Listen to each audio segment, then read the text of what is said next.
Do you think a medieval astronomer is a wise man standing alone under the starry sky, immersed in lofty thoughts about the mysteries of the universe? Forget it. All that awaits you in this world is cold, filth, constant pain, and the contempt of those around you. Your hands rot from the damp. Every night you shiver with fear and cold. Your instruments fall apart in your grasp, and curiosity is a deadly sin for which you might pay with your life. Neither science nor faith, nor even the very stars you desperately watch through the hole in your rotten roof will save you. Welcome to reality, where the sky is distant and the mud is closer than ever. But before you get comfortable, make sure to like this video and subscribe to the channel, and let me know in the comments which city you're watching from and what time it is for you. I'm really curious to see who's joined us. Now, settle in, we're getting started.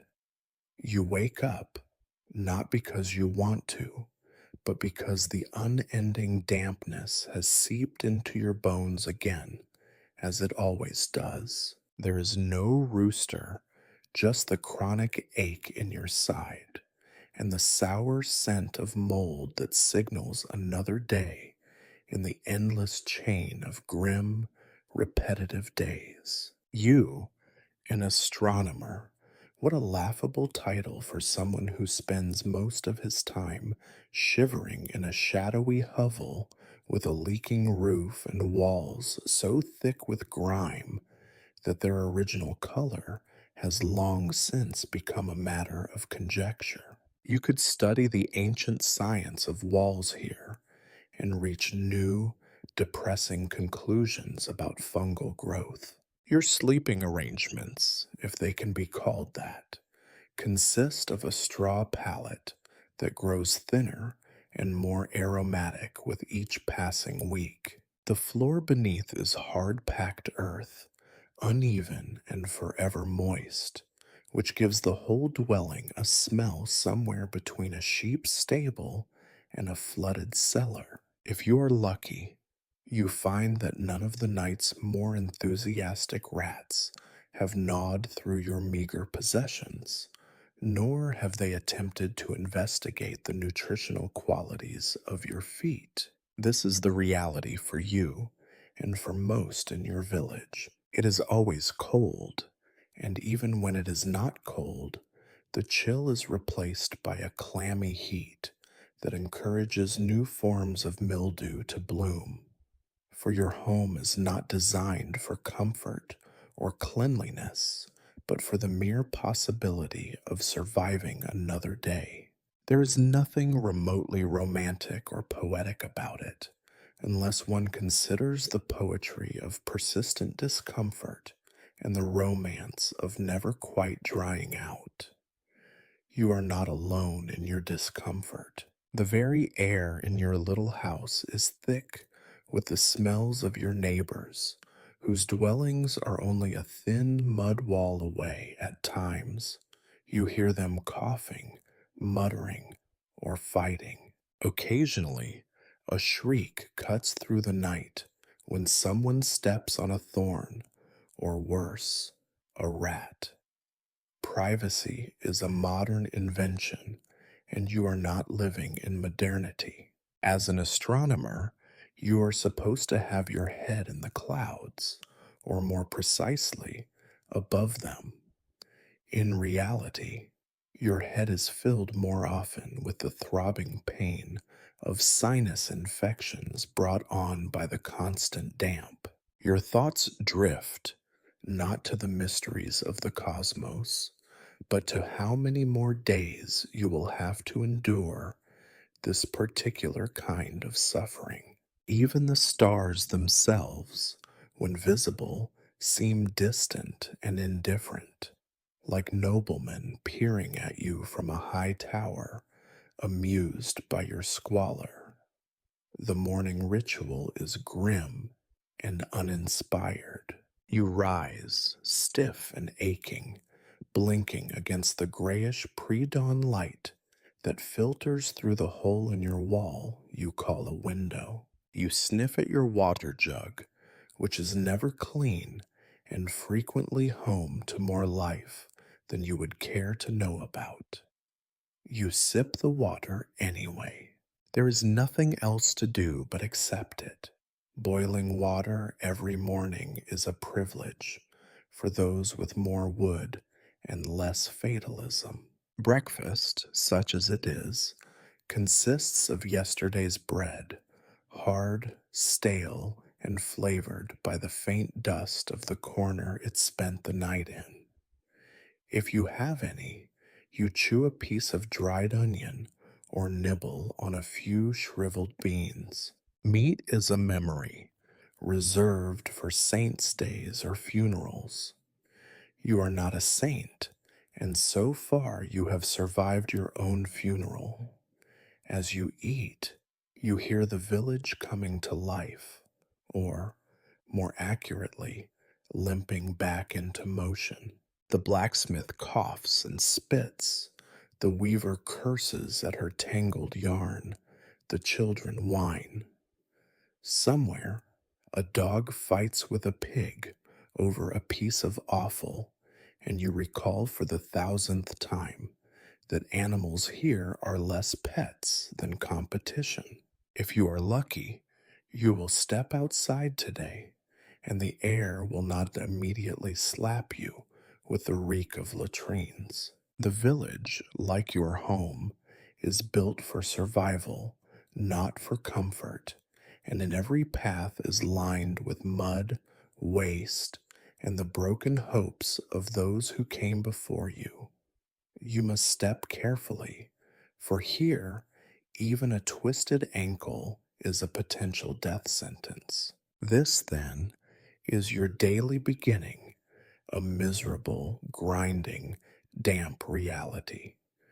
But you are an astronomer, and there is, perhaps, some small comfort in knowing that the sky above is as pitiless and vast as ever, even if it is rarely visible. The stars do not care for your plight, nor does the moon, but at least, when you look up through the gaps in your roof, you know they are there, cold and distant companions in an otherwise filthy world.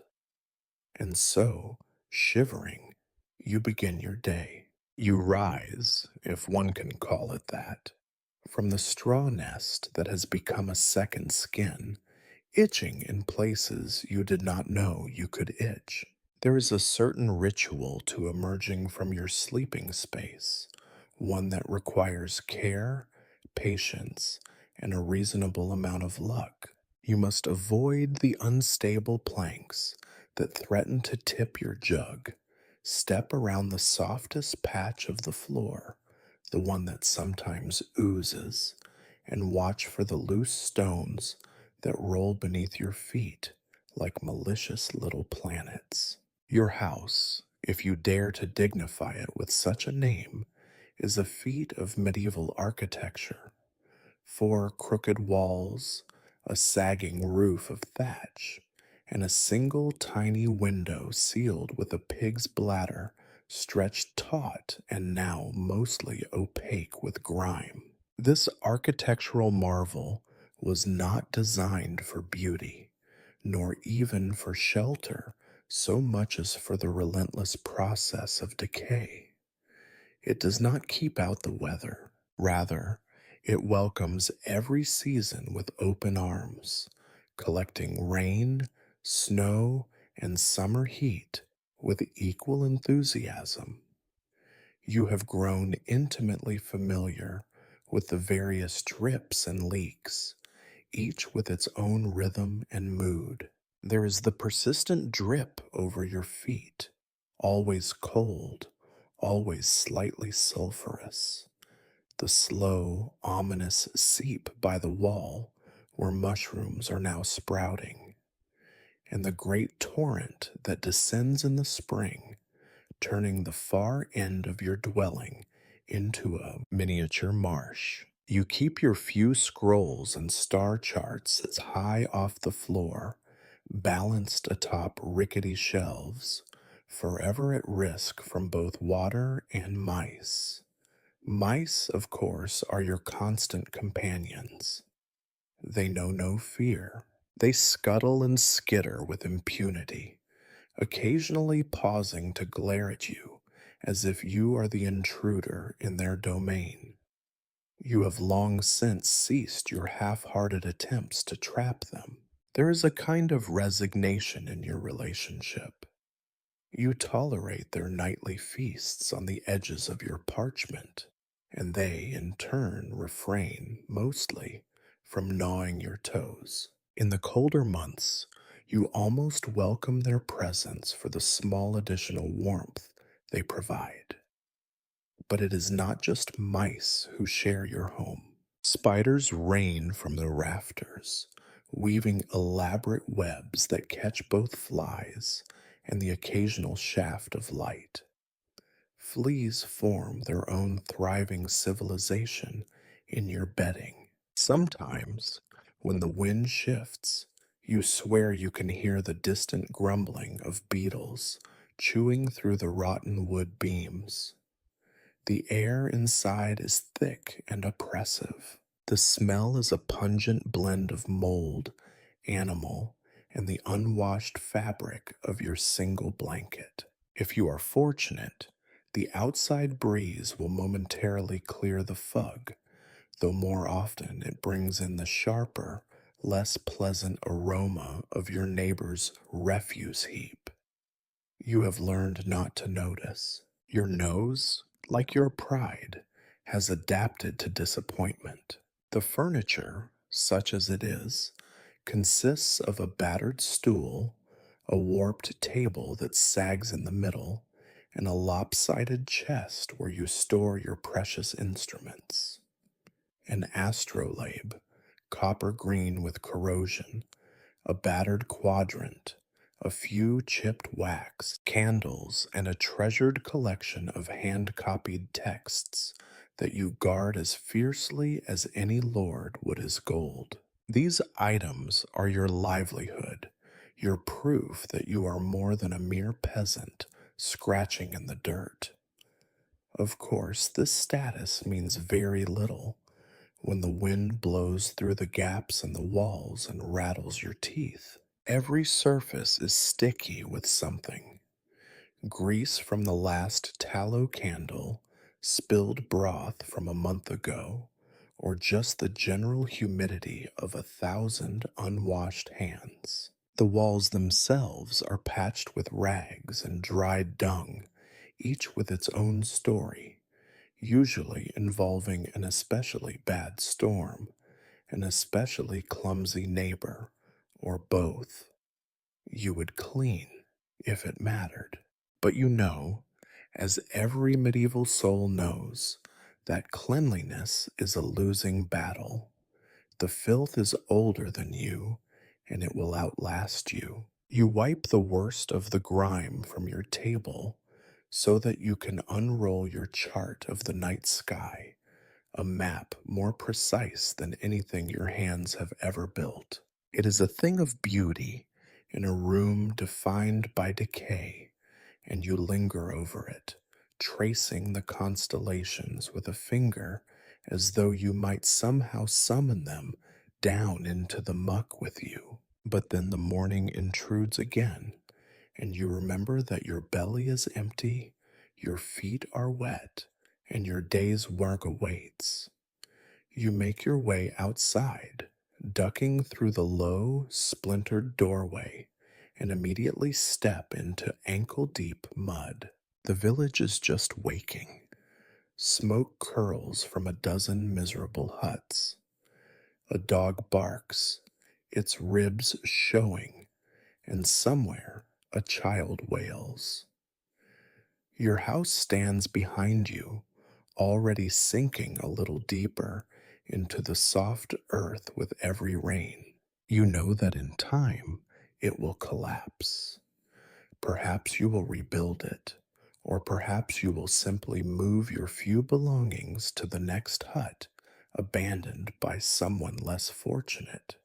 You glance up at the sky, still gray and unwilling to clear. The stars are hidden, as they so often are, and you are reminded again that for all your knowledge, you are just another inhabitant of this great, decaying machine, ground down by time and weather and the unending press of reality. You sigh, and the air steams from your mouth. Another day, another opportunity to marvel at the resiliency of both filth and disappointment. You wonder briefly what the stars would think if they could see you now. Then you remember they do not think at all. They simply burn cold and distant, untouched by the misery below. With that small, ironic comfort, you pick your way through the muck, ready to face another day of medieval glory. If you are unlucky enough to be an astronomer with ambitions in the medieval world, you will inevitably find yourself outside, navigating the world's least forgiving roads. Each journey, even the shortest, is a grim lesson in geography, human frailty, and the surprising tenacity of mud. You might have imagined once that traveling to seek a better vantage point, a clearer sky, a hilltop unmarred by the smoke of 100 cooking fires would be a small adventure. In truth, every step outside your door is a form of penance, a kind of slow moving disaster disguised as daily routine. The village is threaded together by paths rather than roads, and these are best described as suggestions, a trampled line through muck, ruts gouged by wagon wheels, and footprints of the endless parade of hooves, bare feet, and the occasional pathetically hopeful shoe. After rain, which is often, these paths become viscous rivers of filth, eager to steal a boot or trip the unwary. The mud does not discriminate. You, who claim to map the heavens, are just as likely as the lowliest pig boy to find yourself face down in it, cursing as the stars you study swim before your eyes in a haze of humiliation. If you set out before dawn, there is a slim hope that the world will be briefly still and empty. This is a lie you tell yourself. The first people you meet are the dung collectors, whose work requires neither sunlight nor pride. They give you a look of professional courtesy. Your stained cloak and battered shoes mark you as a fellow traveler in the endless war against filth. The air is thick with the smell of rot and manure. You walk quickly because pausing to take it in is unthinkable. Progress is slow. Your body, which you fondly remember as once nimble, has been worn down by years of trudging. Every stone in the path is familiar, by which you mean every stone has, at some point, wounded you. There is the sharp rock that sliced your heel last winter, the hidden root that sent you tumbling in front of a particularly amused flock of geese, and the perpetual slick of pig slop just outside the baker's house. The baker never sweeps. No one does. There is no point. You are constantly reminded, as you walk, of your own vulnerability. You scan the sky for signs of weather, a skill developed more out of necessity than scientific curiosity. Clouds pile up with malicious intent, promising either icy drizzle or the full theatrical onslaught of a thunderstorm. When rain comes, there is nowhere to shelter except beneath the barest thatch of a neighbor's overhang, or, in moments of true desperation, inside the shell of a ruined cart. You remember one time, crouched under a cart in a downpour, sharing your meager shelter with a family of angry chickens. That night, you discovered an entirely new kind of dampness. Travel in search of a clearer sky is not merely uncomfortable, it is dangerous. The world outside the village is not an empty. There are bandits who see a solitary traveler as easy prey, and wild dogs who are hungrier than you. Even the fields themselves are booby trapped with abandoned tools, thorny hedges, and hidden holes dug by farmers hoping to catch rabbits, but more often snaring the unwary foot. And then there is the forest. The woods begin at the edge of cultivated land, dark and thick, swallowing what little light the sun provides. You venture there only when the moon is full and the need for darkness is absolute, for even the dimmest candle in the village will ruin your chances of seeing the faintest stars. The trees loom over you, ancient and indifferent. The air is filled with the sharp scent of leaf mold and the subtle, constant threat of wolf urine. Insects rise up in swarms at dusk, feasting on every exposed bit of flesh. You slap at them with the back of your hand, knowing you will lose. They always win. If you are very fortunate, you find a small clearing, just wide enough to set up your tools. Here, far from the noise and filth of the village, you might believe for a moment that your work matters. The sky opens above you, vast and deep, and the stars, if not hidden by cloud, wink down with the same pitiless indifference as always.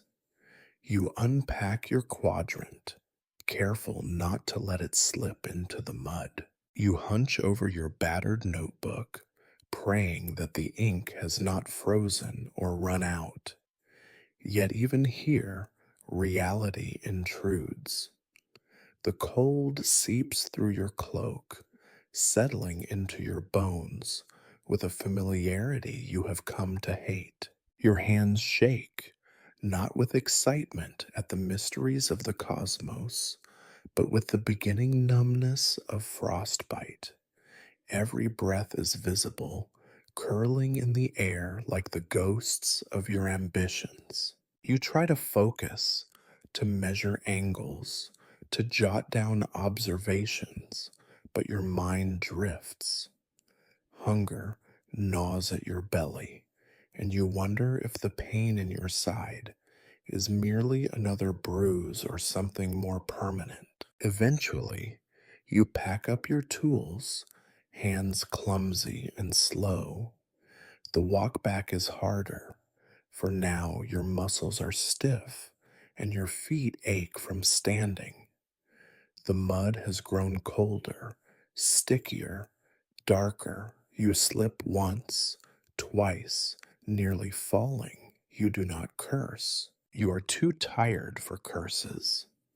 By the time you see the feeble glow of the village, you feel older than the hills.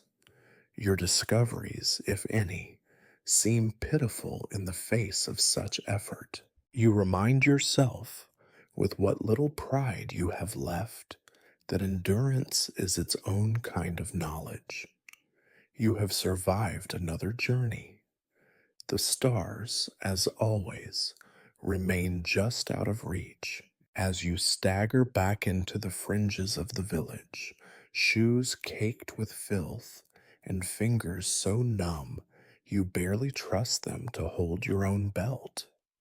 You remember with dull irritation that all your effort will be met with little more than skepticism or, at best, polite incomprehension. You, an astronomer, a word most here pronounce with the same vague suspicion they reserve for leper or tax collector, have returned from your nightly pilgrimage with nothing to show but new stains and fresh insect bites. You pause on the edge of the square, though square is generous, since it is more a lopsided, refuse choked triangle where goats scavenge and children throw stones at anything that moves.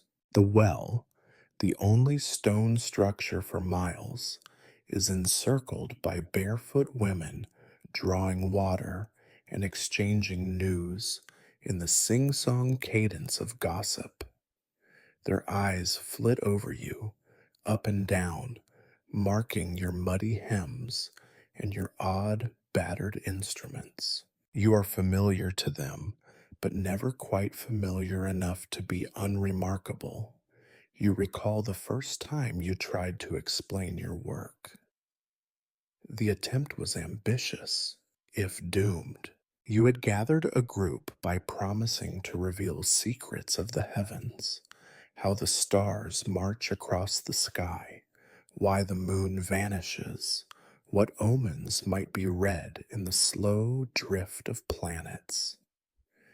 You gestured upward, pointing with hopeful enthusiasm. Most in the crowd looked at your finger, then at each other, and then away, restless, unimpressed, suspicious. One elderly woman muttered that you were trying to count angels and demons alike, which made as much sense as anything else. Since then, you have learned to keep your findings to yourself. When you do speak, you stick to the basics. It may not rain tomorrow, or the moon will be bright tonight. Even then, some treat you as a kind of village jester, someone to humor until the conversation turns to more pressing matters, like whose pig has gone missing or which neighbor is hiding a surplus of onions. But there are worse reactions. Some believe you meddle in things best left alone.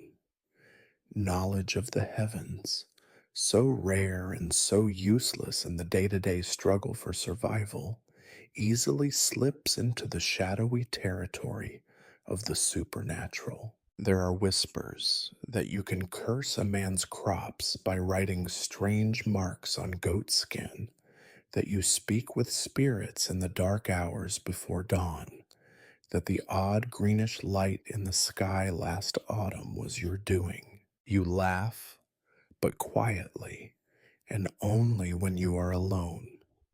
Once, a boy threw a stone at you while you were adjusting your quadrant near the fields. You did not see it coming. It struck you just above the ear, sharp and sudden, and you staggered, vision swimming with stars of a very different kind. The boy ran, hooting, and his friends with him. That night, you added another layer to your reputation, the madman who talks to the sky and does not feel pain like ordinary folk.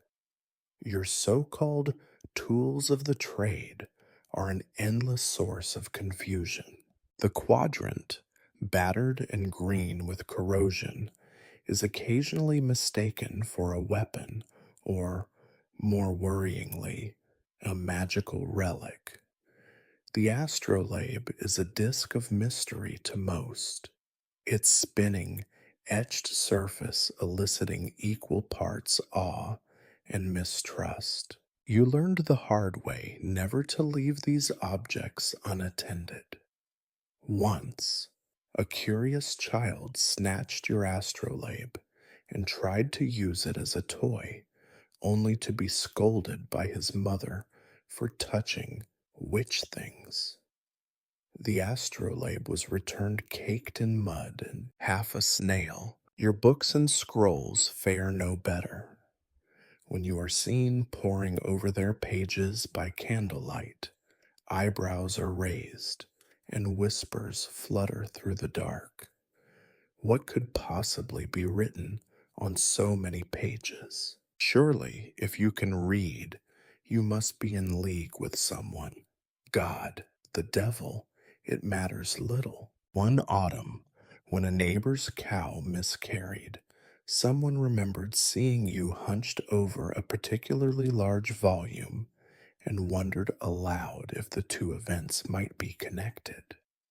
The village priest was summoned. You spent an uncomfortable afternoon in his cold, smoke dark rectory, offering bland reassurances and trying not to look too clever. There are rare moments when your status is useful. When a comet blazed overhead, trailing fire and panic, the villagers clustered around you for answers. You explained, in the slow, careful tones of a man addressing a startled horse, that this was a natural phenomenon, predictable even, if you watched the sky long enough. Some nodded, others crossed themselves and hurried away. One woman brought you a turnip in gratitude. You are still not sure if it was meant as thanks or a bribe. But such moments are fleeting. More often, you are a curiosity, a scapegoat, or an inconvenience. No one thanks you for the sleepless nights or the aching legs.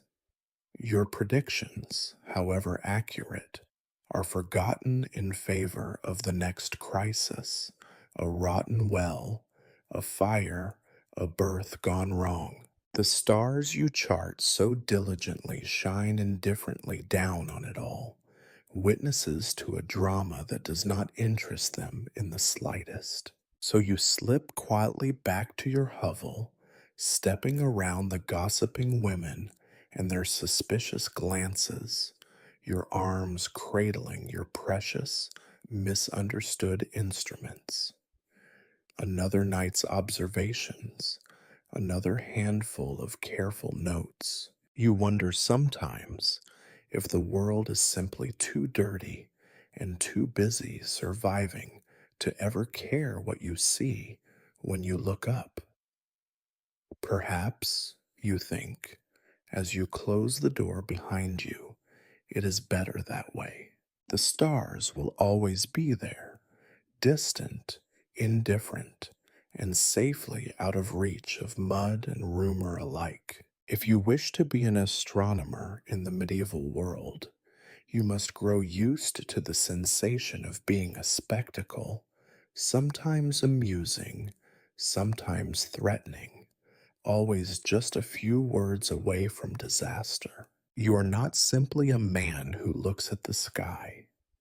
In the eyes of your neighbors, you are forever dancing on the thin, dangerous line between natural curiosity and the supernatural. The difference is of immense importance to them and of no use at all to you.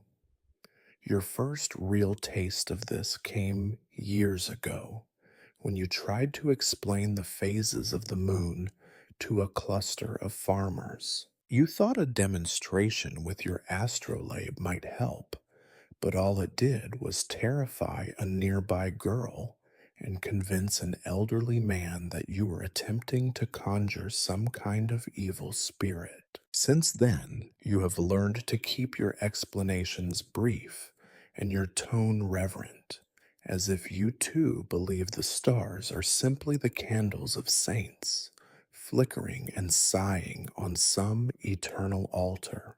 There is a little room in your village for scientific explanation. What is not explained by God is attributed to devils, witches, or the unpredictable workings of fate. You have met with the priest more times than you care to remember, always in his smoke-stained rectory, always with the sense that you are defending yourself on trial. The priest listens, frowning, to your talk of lunar cycles and planetary movements, and then cautions you against leading the people astray. He does not say heretic, but the word hangs between you like a cloud of unspoken incense. It is safest to perform your calculations quietly, and even safer to frame them in the language of faith. When pressed, you say, the stars teach us humility before the Creator. When the harvest is poor, you sigh and say, perhaps God is sending a sign through the heavens. When a sick child's fever breaks under the full moon, you cross yourself and agree with the midwife that God's hand was surely in it, never mentioning the cleaner water you insisted they use, never pointing out the obvious. You are not the only one to walk this tightrope. There are herbalists, bone setters, and even a few women with a reputation for knowing when to plant and when to reap. They too are tolerated only as long as their magic works. When it does not, when a child dies, when a storm flattens the fields, the suspicion turns quickly and savagely. It is a lesson you have taken to heart. Still, some in the village approach you for private counsel. They come at dusk, hats pulled low, voices lowered to a hush. They want you to look at the sky and tell them if a journey will be safe, if a marriage will bear fruit, if the next winter will be harsh. You answer with a mix of genuine knowledge and careful ambiguity. The stars seem troubled, you say, or Mars is bright tonight, a sign of strong passions. Your words are repeated and reinterpreted a dozen ways before dawn, and by breakfast you are credited or blamed for anything that happens. Worse are the requests for miracles. A mother begs you to cure her ailing son by writing strange signs on his forehead. A farmer offers you a portion of his dwindling grain if you will chase the blight from his fields. It is hard to explain to people who live in a world of spirits and omens that the stars cannot be bribed, that the sky does not care about your misfortunes.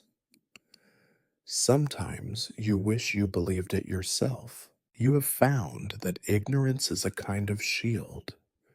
When a neighbor's cow produces twins, it is declared a blessing. When another's crops wither, it is blamed on a curse, possibly yours. Both are equally mysterious, and both are equally beyond your control. The less you claim to know, the safer you are.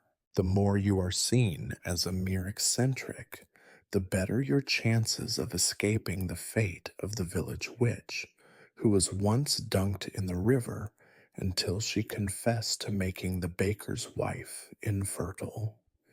Your nights are a study in contradiction. By day, you hide your charts and instruments, lest you be called to answer for them. By night, you spread them out on your rickety table and lose yourself in calculations, mapping the movements of the heavens in the faint light of a tallow candle. You work quickly, ears straining for any sound that might mean you are being watched. There is always a sense of danger, even in your own home. And yet, there is a strange power in your isolation. For all their suspicion, the villagers cannot help but be fascinated by your glimpses into the unknown. When something extraordinary happens, a lunar eclipse, a blazing meteor, the sudden appearance of a comet, they come to you, hungry for explanation, desperate for reassurance that the world will not end. In these rare moments, you become not a threat, but a prophet, the one who speaks for the heavens. But prophecy is a dangerous business. The wrong prediction, the wrong word, and you could find yourself on the wrong end of a pitchfork. You have learned to be vague, to hedge your statements with prayers and proverbs. If God wills it, you say, and the stars are mysterious as all his works are. It is not satisfying, but it keeps you alive. You wonder sometimes if this is what all scholars feel, not the thrill of discovery, but the dull ache of isolation, the constant need to defend knowledge against fear. The stars, at least, offer no judgment. They are distant, silent, and uncaring, a mirror for the world below. You blow out your candle and sit for a while in the darkness, listening to the sounds of your village, settling into uneasy sleep. Somewhere a dog barks. Somewhere a child coughs. You close your eyes and picture the sky above, vast, cold, and utterly indifferent to the tiny dramas unfolding below. Tomorrow, you will answer questions you do not understand, pretend to know less than you do, and once again try to find meaning in the pattern of the stars. For tonight, you let the silence fill you and try not to think about how easily wonder becomes suspicion and curiosity a crime. If you wish to call yourself an astronomer in these times, you must not only peer into the mysteries above, but also brave the constant, suffocating mire below. It is a universal truth in your world that every journey, no matter how short, begins and ends in mud. Not the gentle mud of poetic imagination, but the true adhesive kind, thick and dark as despair, clinging to shoes, dreams, and dignity alike. The roads, such as they are little more than the suggestion of passageways. What is meant to be a route is simply where the least grass grows and the ruts are deepest. Each rain, and there is always rain, churns these tracks into viscous rivers. After a storm, entire sections of road vanish into pools that could swallow a dog whole. Sometimes, in fact, they do. The children of your village treat these ponds of filth as a form of entertainment, daring each other to leap across and inevitably emerging sodden, reeking, and jubilant. For you, every trip to a neighbor or a distant field becomes a hazardous campaign. This is not the kind of world where anyone expects roads to be dry or even passable. Horses and oxen are few and valuable. What they leave behind is not. The result is an ever present crust of manure churned daily into the earth. When you walk, you are forced to pick your way through a landscape of hazards. Broken bits of pottery, rusted nails, and the ever persistent risk of slipping and finding yourself face first in the communal slop. You have done this before. Everyone has. The village will not mock you. They will simply nod in grim commiseration. Misery is a communal bond here, yet the filth is more than physical. It infects every corner of life, seeping into the houses, the air, and even the language. Children, faces streaked with dirt, run in packs. Their shouts carry over the low, constant hum of flies.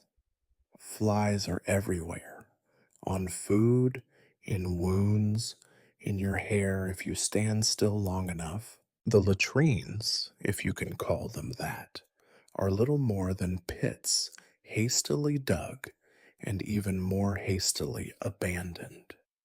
Their presence is marked by the pungent perfume that drifts through the village whenever the wind shifts.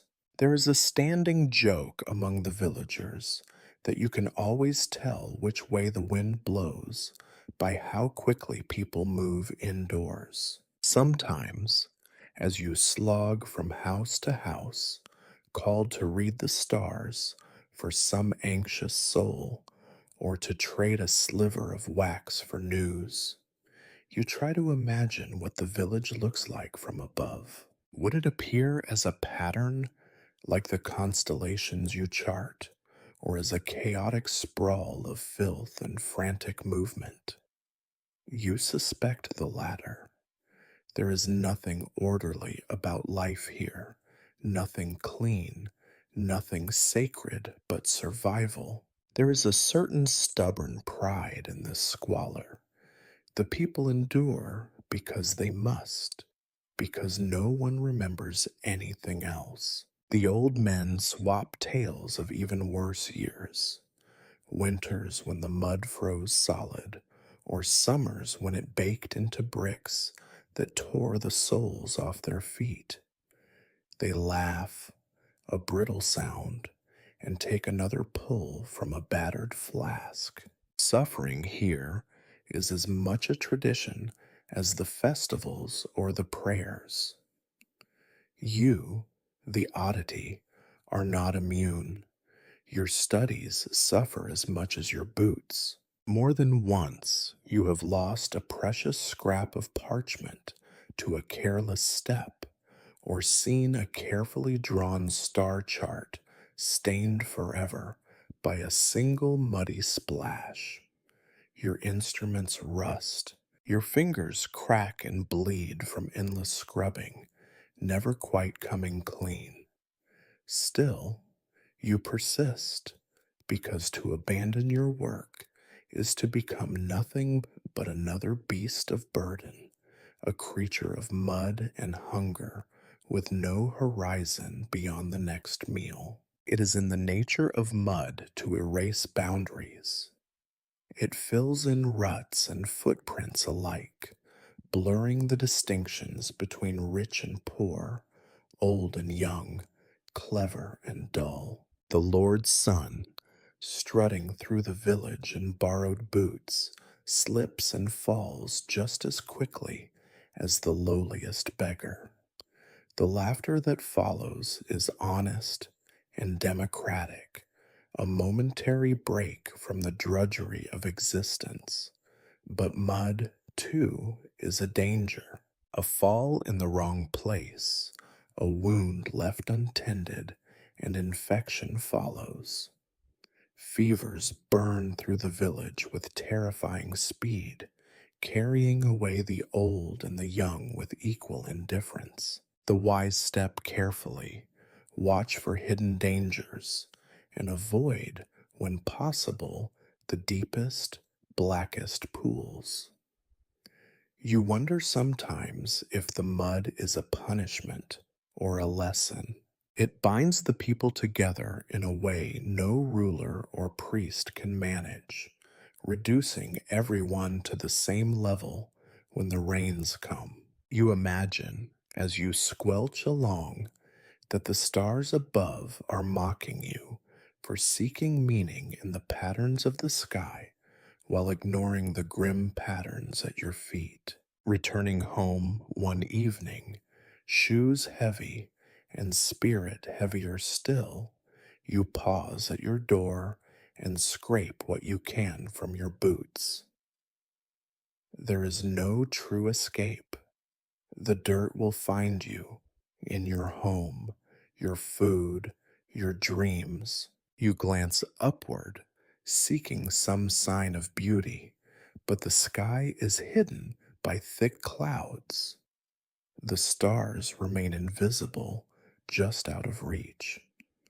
Inside, you sit at your battered table, staring at your mud flecked charts.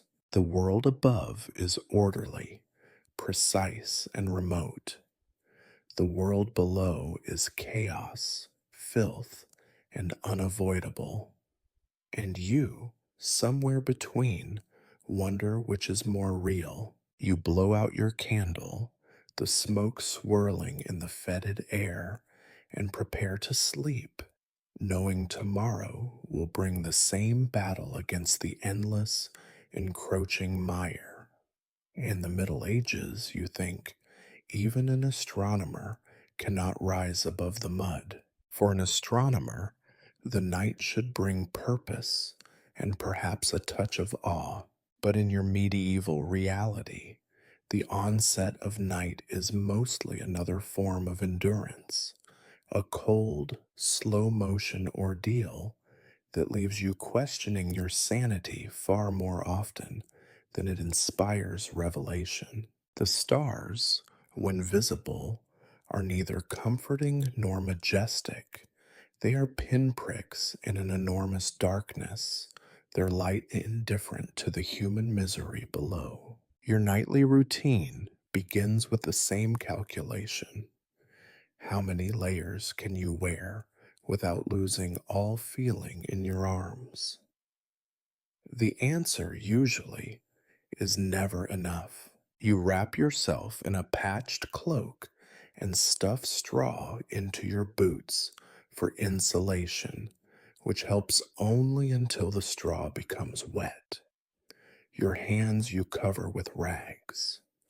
Gloves, real gloves, are for people of means. Before you even begin your observations, you must prepare your equipment, your quadrant, your battered astrolabe, your rough star maps.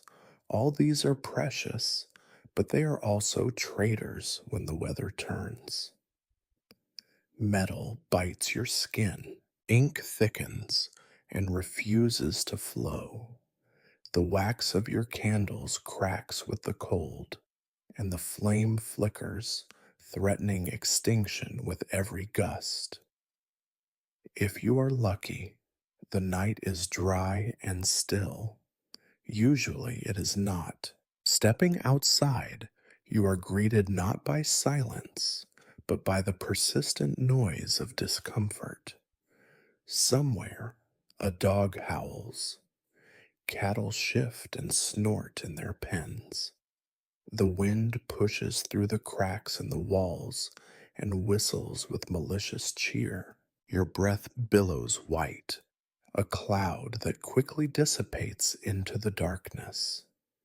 Your first task is to find a spot where the stars are visible, which, in a village that seems to produce more smoke than light, is an achievement in itself. The best locations are always the most exposed. You trudge across frozen ground, boots crunching on frosty mud, the cold seeping upwards until your feet ache with each step. Sometimes you climb a low hill or perch on the edge of a half collapsed barn, risking both life and limb for a slightly better view of the sky.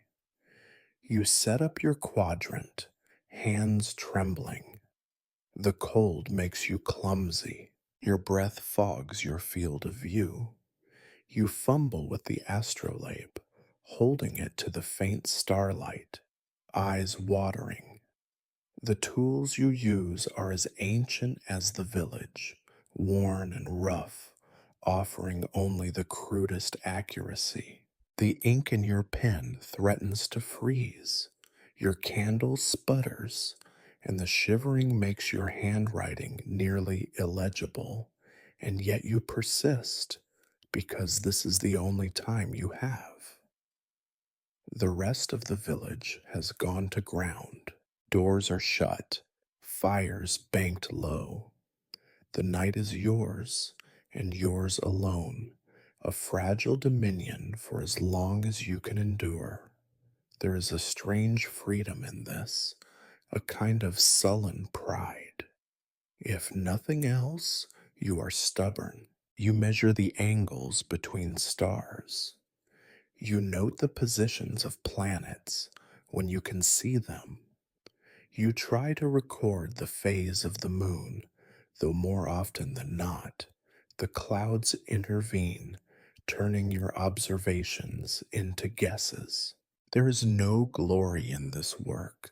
No one is awake to witness your dedication. If the villagers did see you, hunched and shivering, muttering numbers to yourself, they would likely mistake you for a ghost or a lunatic.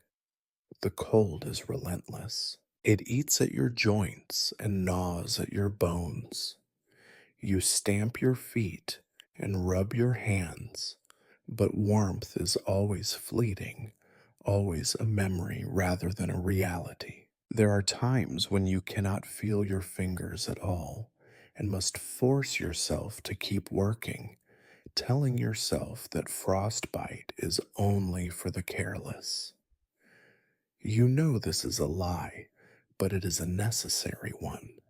You are not alone in your suffering. Somewhere nearby, a shepherd tends to his flock, cursing the cold in much more colorful terms. You have seen the bodies of men caught out in the open, frozen stiff, their faces blue and contorted. The cold is democratic. It comes for everyone, regardless of learning or purpose. The night drags on. Your mind wanders.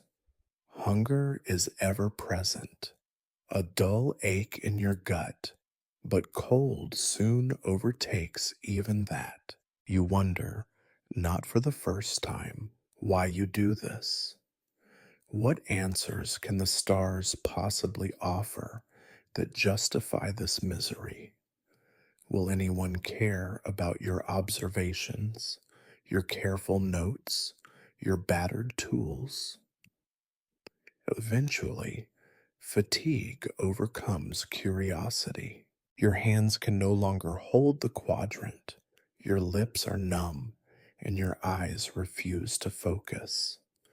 With great reluctance, you pack away your instruments, wincing as metal scrapes bare skin. You hobble back toward the warmth of your hovel, if it can be called warmth at all. Each step is agony. Inside, you peel off your layers, wincing at the redness of your skin, the stiffness of your fingers. You hold your hands over the dying fire, which offers only the illusion of comfort. The cold lingers, settling into your bones.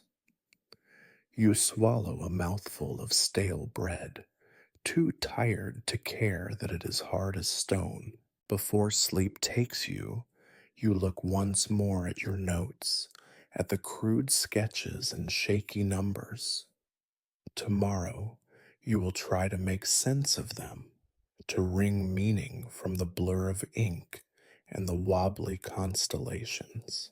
Tonight, you will shiver, huddle beneath your ragged blanket, and hope that the sky will be clearer and kinder on another night.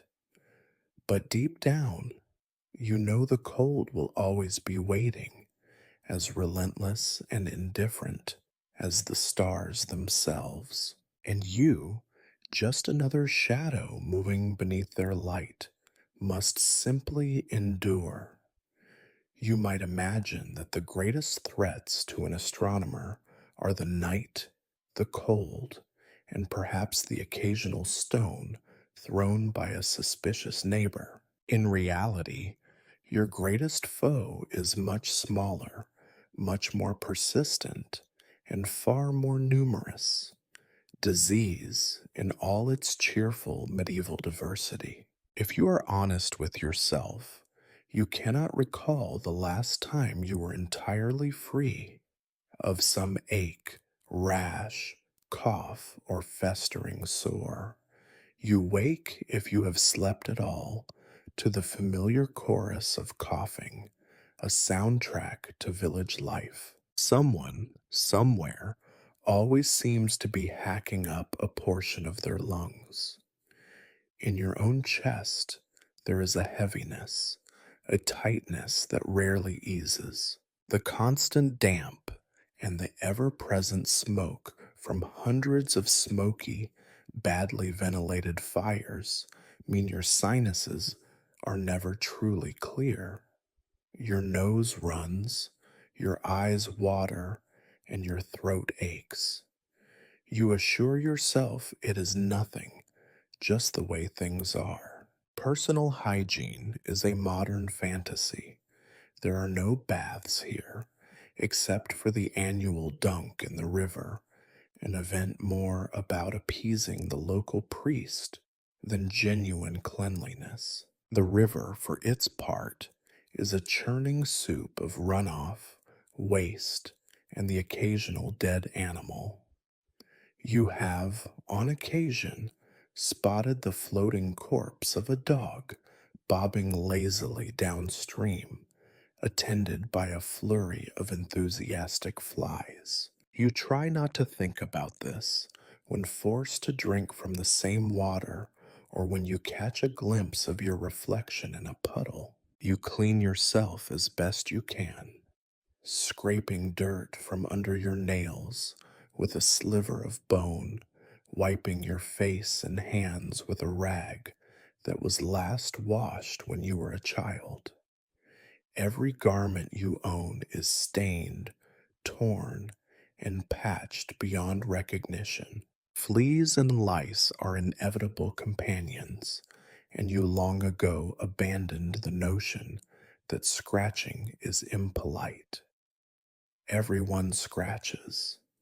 You simply hope not to do it in public, lest you provide entertainment for the local children. Wounds, of course, do not heal cleanly.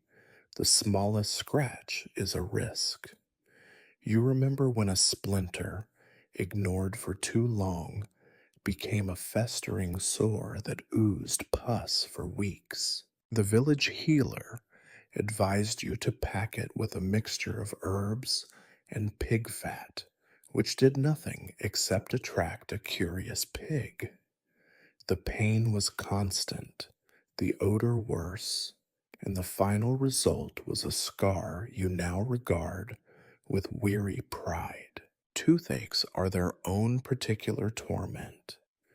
There is no cure, only the hope that the offending tooth will either fall out or that you will die before it becomes truly intolerable. A neighbor once had his tooth treated by the blacksmith, whose tongs were more accustomed to iron than enamel.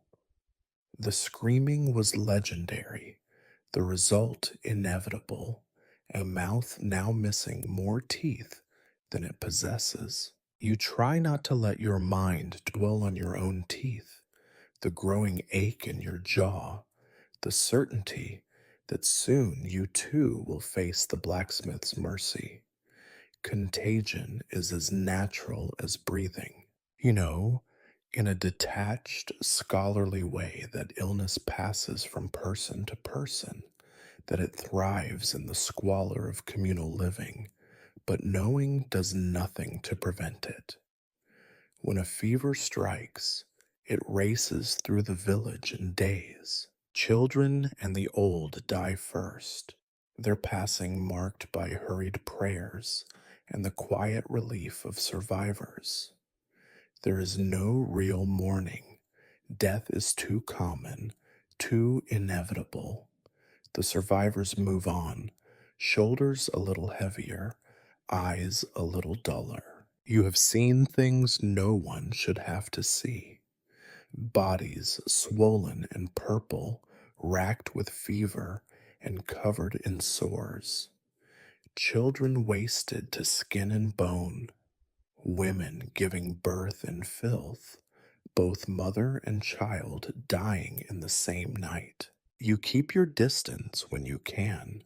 For all your curiosity, you have no desire to join them before your time. But in the village, distance is a luxury you cannot afford. The sick cough and spit, their breath on your face. You nod and mumble encouragement, aware that every encounter is a risk. Even your beloved night sky does not offer escape. On your rare, clear nights, as you study the heavens, your body rebels with chills, shivers, and the dull ache of an ever present fever. Sometimes you imagine the stars themselves are tiny sores, glowing hot on the face of the sky. You cough, and your breath clouds before your face. There is no comfort in science, only the cold mathematics of survival. Medicine, such as it is superstition laced with desperation. The healer offers prayers and potions. The priest offers blessings. And occasionally someone suggests bleeding, a remedy you have never trusted. You remember one winter when a fever struck you down for weeks. The healer bled you twice, and you nearly died. You resolved then that if you must die, it will be with all your blood in your veins. In rare moments of good health, you almost forget the constant threat. You dare to hope for a day or two that you are strong. Then the cycle returns. Another cough, another rash, another night spent tossing on a straw mattress, alive with invisible, itching life. You take small comfort in the knowledge that everyone shares your suffering. There is a kind of equality in filth, a democracy of disease. The Lord in his hall may have more food, softer straw, and servants to clean up after him, but he too will cough, he too will scratch, he too will rot and stink and die, just like you. When sleep finally comes, it is not restful. Your dreams are filled with the sounds of coughing, the taste of bile, the sensation of drowning in your own breath. Morning brings no relief, just another day of filth, another round in the endless battle against an enemy you cannot see, cannot fight, and will never, ever defeat. And so you rise once more, a little weaker, a little grayer, clutching your tools and your notebook, eyes on the sky, feet in the muck. Science and sickness, hope and despair, all tangled together, impossible to separate. This is life, and life, as you are constantly reminded, is mostly surviving. You might be forgiven for believing that a medieval astronomer's main struggles are with ignorance, filth, and illness. You would be wrong, for even if you had the world's strongest constitution and the patience of a saint, you would still have to face the other daily truth.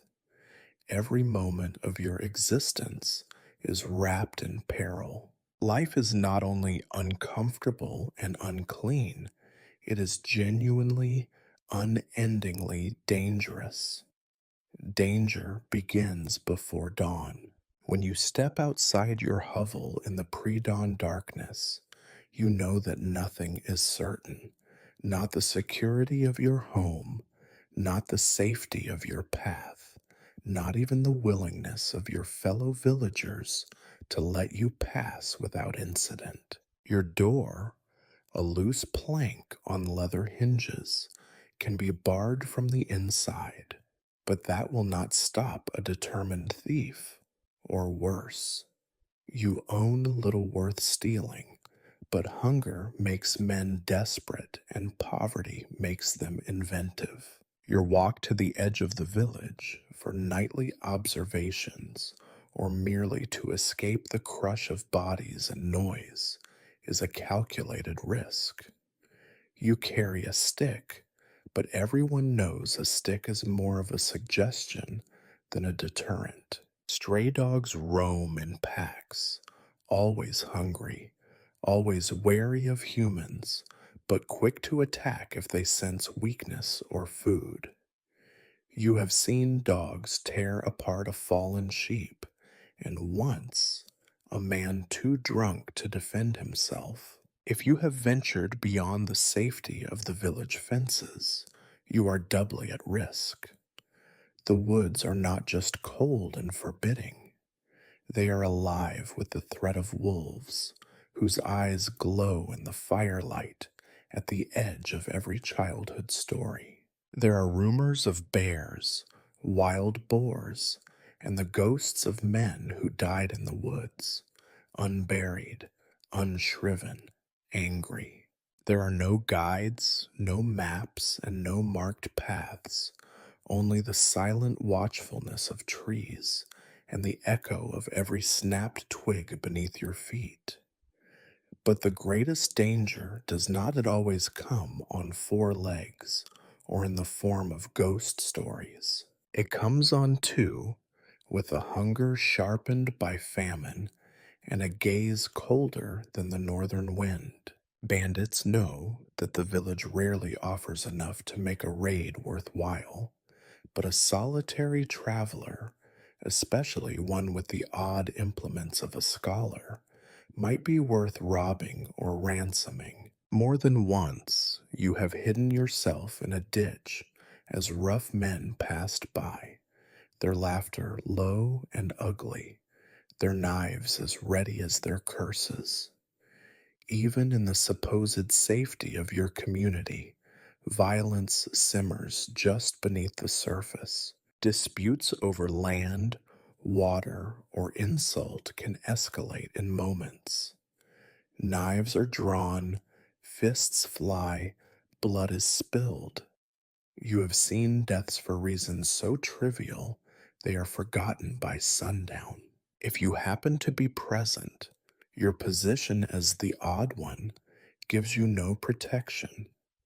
You have learned to keep your head down, your answers vague, and your opinions to yourself. And then there is war, that ever present specter, as random as the weather and just as unforgiving.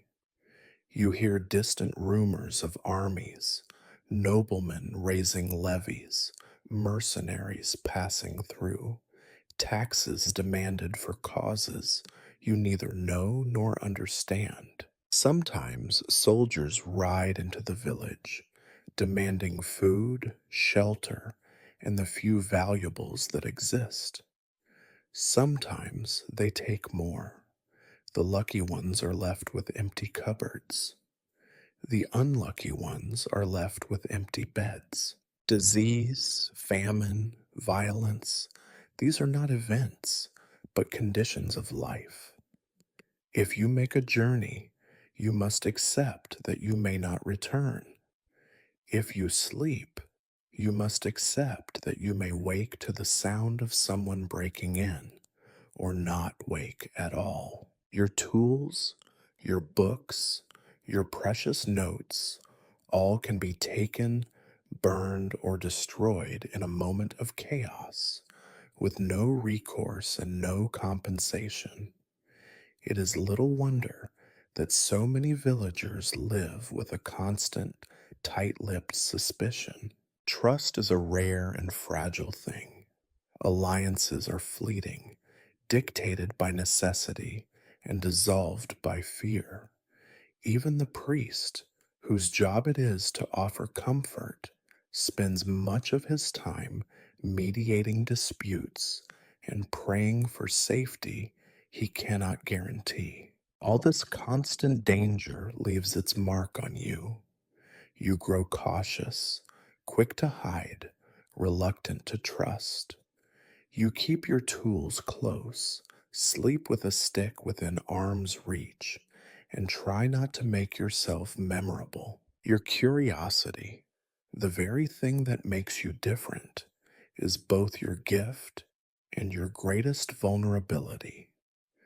A question asked in the wrong tone A glance at the wrong person, and you might find yourself the target of suspicion, or worse. Yet, for all these dangers, you persist.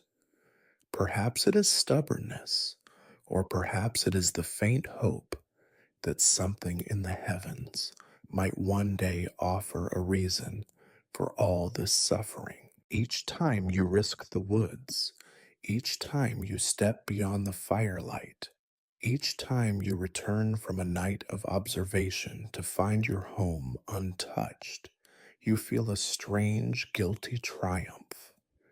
But you never let yourself grow comfortable. You know better than to expect safety. Danger is the only constant, the air you breathe and the ground beneath your feet.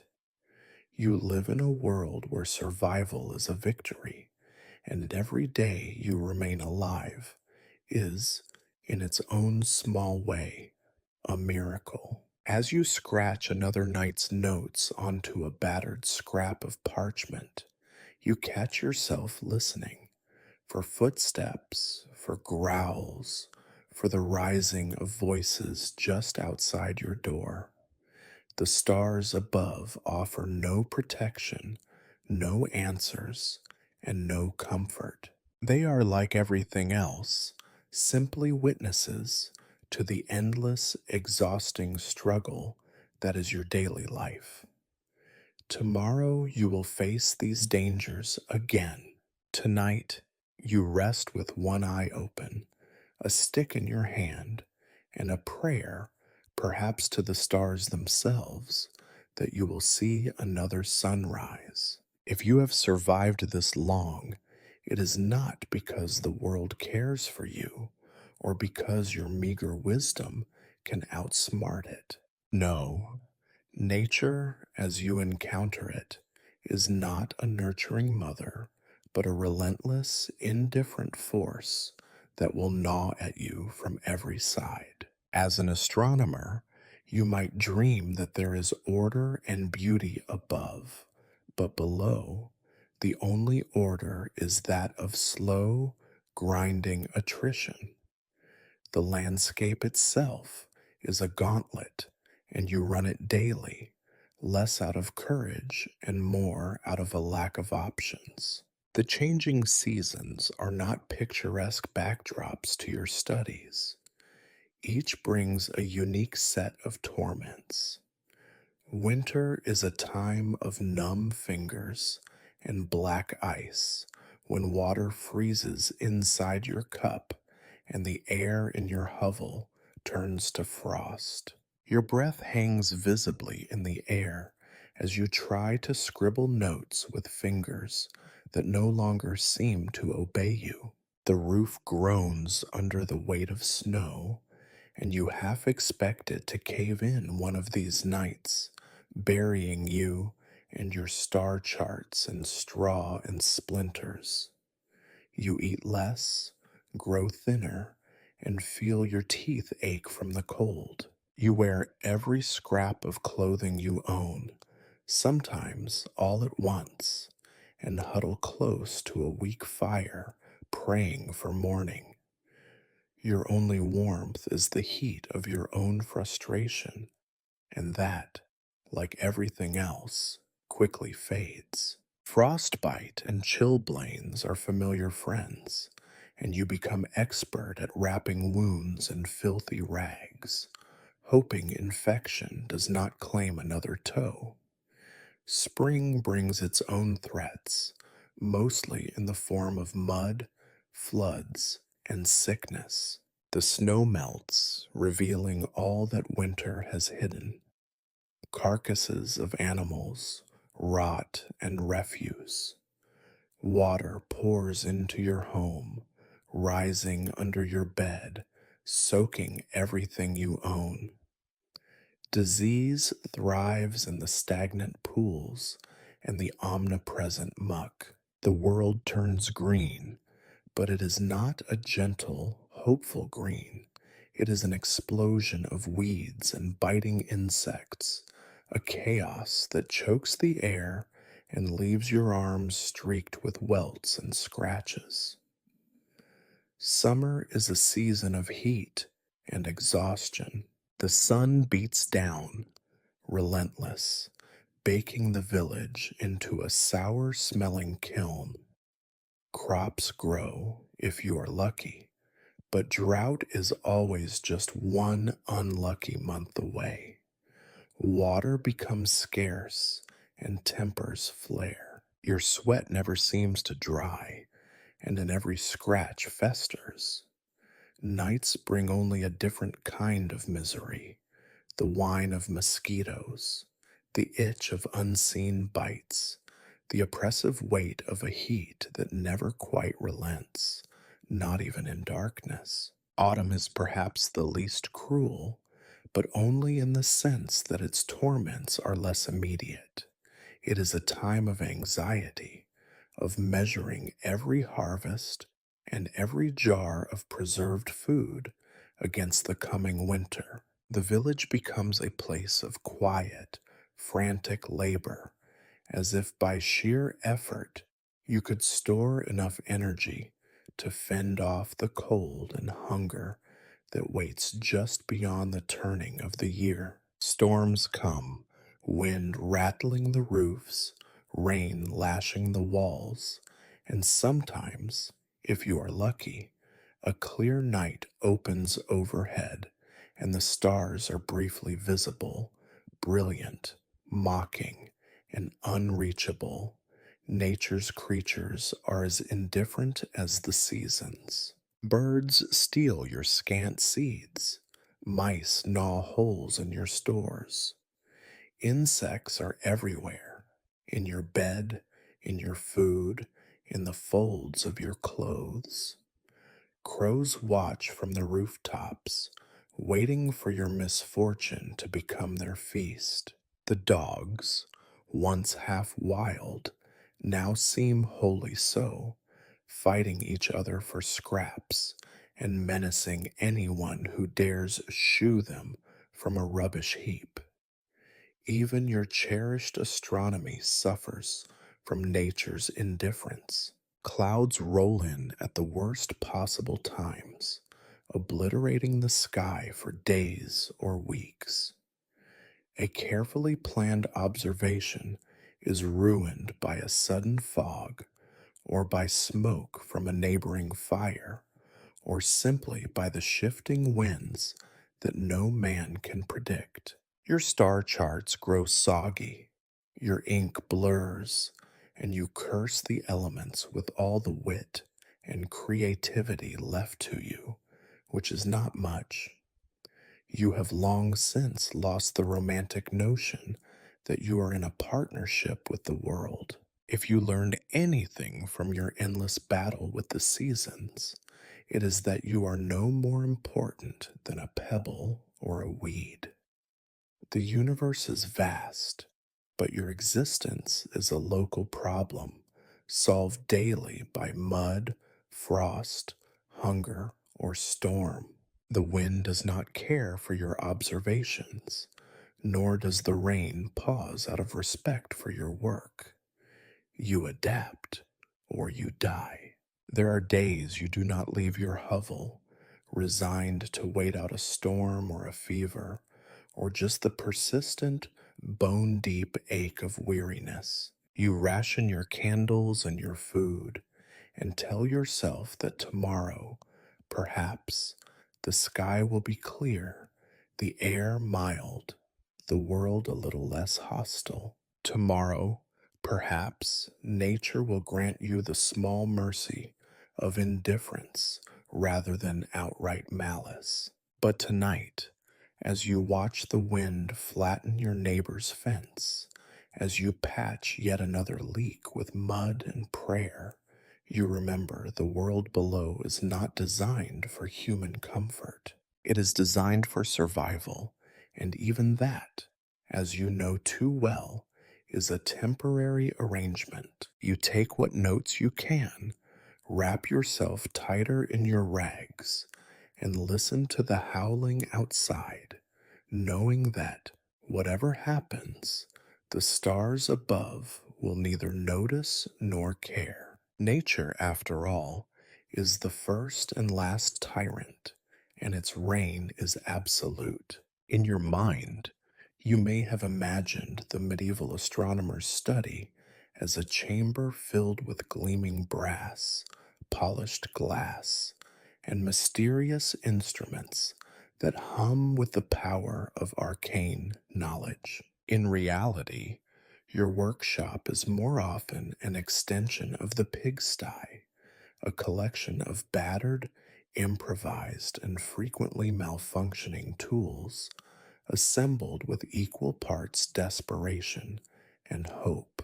You begin your evening by eyeing your precious quadrant, which once belonged to a man whose name is already lost to the village. This quadrant is not the elegant instrument described in university manuscripts, but a bent scrap of wood, reinforced by a strip of greened copper that was probably hammered flat from a thief's cooking pot.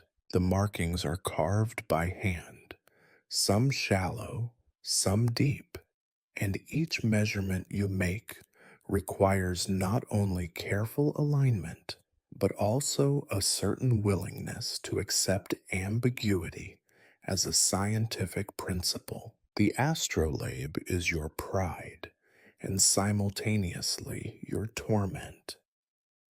It is not, as you might wish, a thing of shining metal with precise engravings and smoothly turning parts. No, yours is warped, pitted, and so uneven that you have learned to compensate for its errors with a complicated ritual of squinting and prayer. You hold it to the sky, the notched pointer wobbling, the edges grimy from 100 unwashed hands. Every reading you take is as much a testament to luck as to skill. You keep your instruments in a battered chest, which was once used to store grain, and, for a memorable season, a clutch of duck eggs. The chest leaks, smells faintly of mildew, and its hinges scream in protest each time you open it. Inside, along with your tools, are bits of twine, scraps of cloth, and a knife you use to scrape the mold from your quadrant. There is a single, half melted wax candle, a stub of chalk, and a compass whose needle prefers to point nowhere in particular. Each object, in its own way, is a reminder that you do not live in an age of progress. Ink, of course, is a luxury, and you make your own, when possible, from soot and vinegar, with varying success. The quills you cut from the discarded feathers of half-starved geese. Paper is precious, so you often write on whatever you can salvage, the backs of old letters, the clean side of a butcher's bill, scraps of parchment that may have once been prayers. When you finally sit down to record your observations, you do so with an odd assortment of tools that would not look out of place in a child's game, were the game not so desperately serious. Your laboratory is a table that wobbles, legs stuffed with straw to keep it level, and a single wooden chair, more splinters than seat. The candle, when it burns, gives just enough light to attract every moth in the district, and none of the warmth you crave. You hunch over your work, blowing on your numb fingers, squinting at the wavering lines of your charts. There is no glass in your window, only a thin, greasy scrap of oiled cloth that flaps and sighs with every breeze. When it rains, the water drips onto your notes, blurring your careful sketches into formless blobs. You have developed the habit of propping your paper on your knees, half crouched, so that it is less likely to be lost to the next leak in the roof. On windy nights, you anchor your charts with stones, bits of broken crockery, and the occasional loaf of bread, stale enough to serve as a weight. You are an innovator, if nothing else. Every measurement is a battle between intention and reality. You squint at the sky, trying to find the right star through a haze of cloud and smoke. Your quadrant slips, your hands shake, and more often than not, you end up recording your best guess. It is, you tell yourself, still better than nothing. Accuracy, you have come to realize, is a luxury for people with clean hands and warm rooms. Occasionally, you attempt to make improvements. You add new markings to the quadrant, carve a new pointer from bone, or patch the astrolabe with wire and prayer. You fantasize, now and then, about acquiring a new instrument, perhaps from a traveling merchant or a wealthy patron who sees value in your observations. But the merchant rarely comes, and the patron is always just a rumor, a story told by the fire to pass the time between disasters.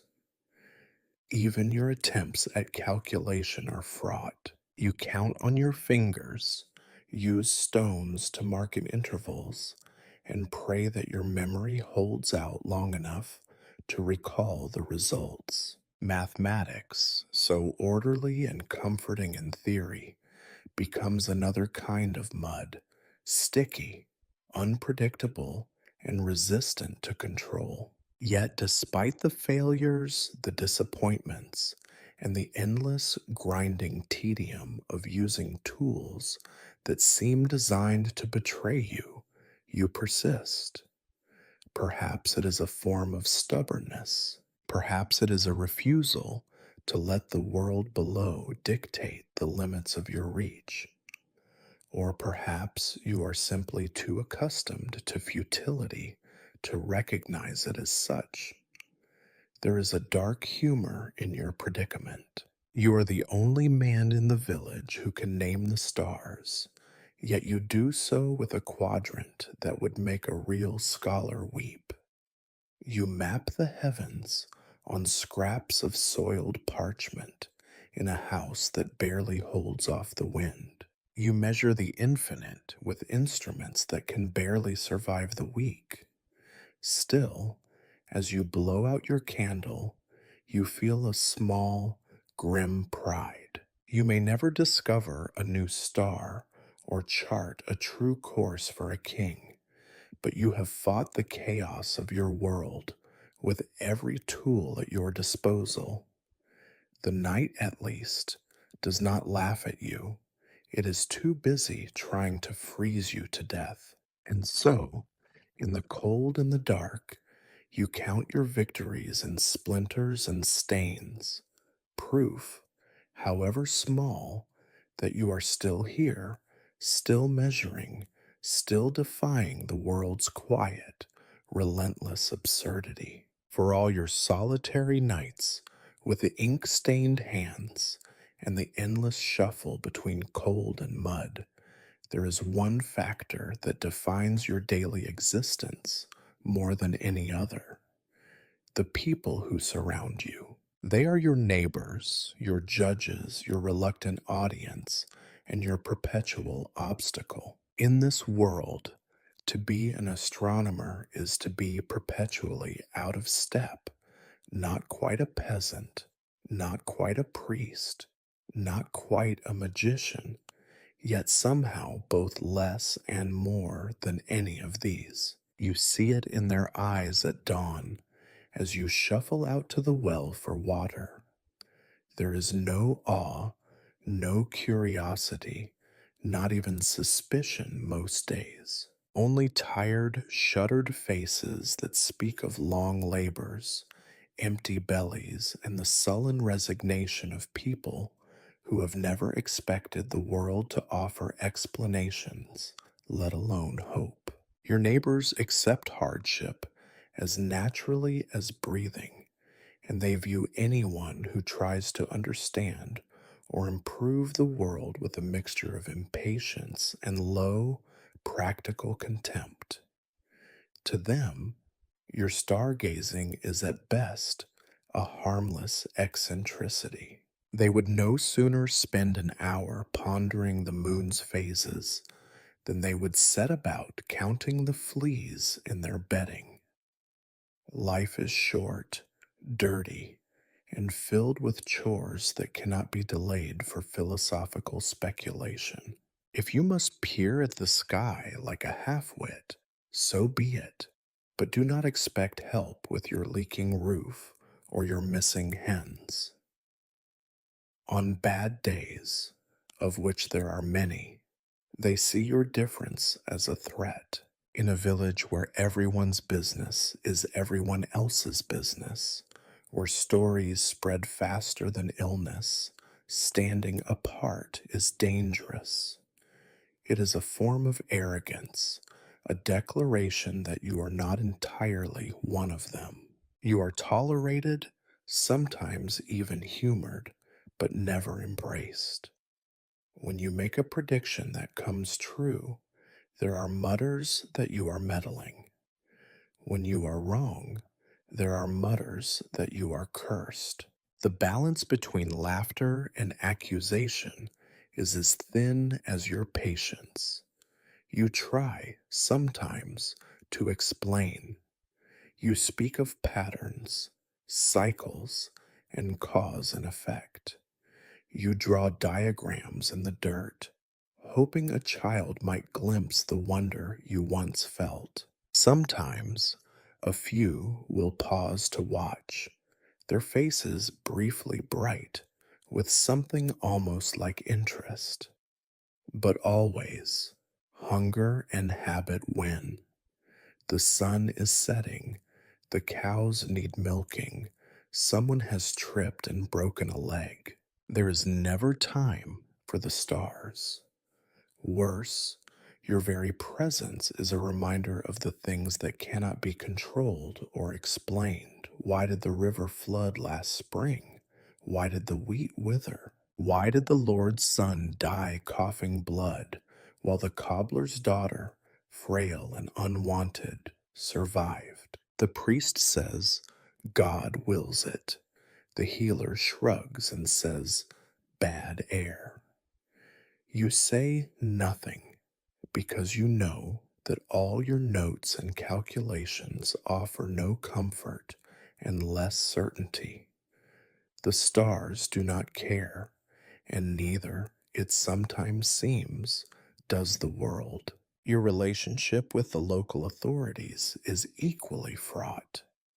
The Lord, when he thinks of you at all, does so with suspicion. You are educated, which makes you useful in theory, someone to consult for calendars, festivals, or the occasional omen. But you are also a risk, someone who might stir up trouble with strange ideas, or worse, write letters to outsiders.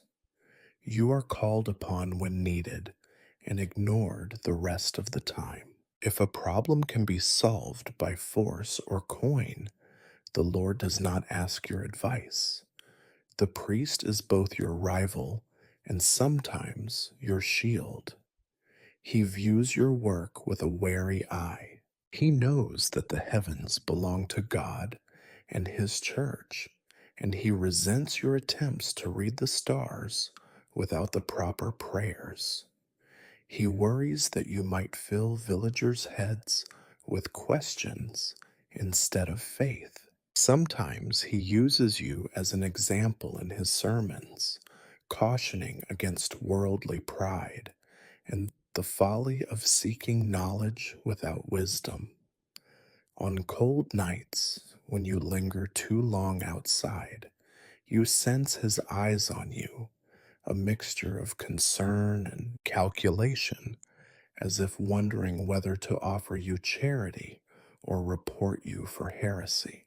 There are rare moments of almost friendship. An old woman brings you a stale crust of bread after a particularly cold night, muttering that even fools must eat.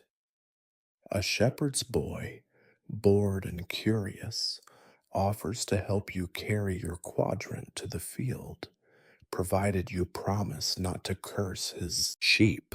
Once, a midwife confides that she likes knowing when the full moon is coming. It helps her time her visits. These gestures are small, fleeting, and always hedged with caution. No one wants to be seen growing too close to the odd man with his odd habits. At the market, you are greeted with a mixture of feigned politeness and pointed ignorance. The merchants, eyes always on the next coin, nod and smile, but raise prices for you all the same. You hear the jokes made behind your back. The man who reads the sky but cannot see the mud at his own feet. The wise one who cannot keep his own roof from leaking. You laugh along when you must, because not to laugh is to invite a colder kind of attention. Children, sometimes, are less cautious. They throw stones or follow you in a ragged pack, chanting songs and daring each other to touch your cloak. You remember the sting of a well aimed apple, the humiliation of slipping in the mud while a dozen eyes watched. Their mothers scold them, sometimes gently, sometimes harshly, but always with a sideways glance at you, just to be sure you are not cursing their offspring. So you learn to move quietly, to give way, to offer vague smiles and fewer opinions. You become, out of necessity, an observer not just of the sky, but of the human landscape around you. You record not only the motions of the heavens, but also the shifting constellations of village suspicion and fleeting kindness. And at the end of the day, as you sit alone by your sputtering candle, you reflect that perhaps, in a place where the greatest virtue is blending in, your real crime is simply wanting to see a little further than the horizon. The stars you chase are indifferent, but the people around you, they notice everything, and they never, ever forget. You would think an astronomer would love the night, but in truth, the night in your world is not the velvet playground of poets. It is a suffocating kingdom of darkness, absolute, oppressive, and at times so total it feels like a physical weight. Here, in the absence of flame or fortune, darkness is not merely a backdrop to your observations. It is an adversary, a thief, and a judge. With the sun's setting, the village transforms. Light, that rare and precious thing, retreats behind shuttered windows and thick doors. Candles are costly, oil is rationed, and the communal fire in the center of the square is a luxury mostly reserved for festival nights or emergencies. For the average soul, darkness is simply accepted, endured, and rarely challenged. For you, it is an occupational hazard. You remember the first time you stepped out into true medieval night as a boy. The shock of sudden blindness, the way the cold air seemed to wrap around you like a shroud, the sound of every footstep echoing like a threat. The darkness was complete, so thick you could almost believe the world had vanished and left you standing alone at the bottom of an empty well. No moon, no stars, only blackness, broken by the occasional feeble glimmer from some distant, heavily guarded hearth. To work under such conditions is to accept a peculiar kind of vulnerability. You grope through the dark, trying not to bark your shins on familiar furniture.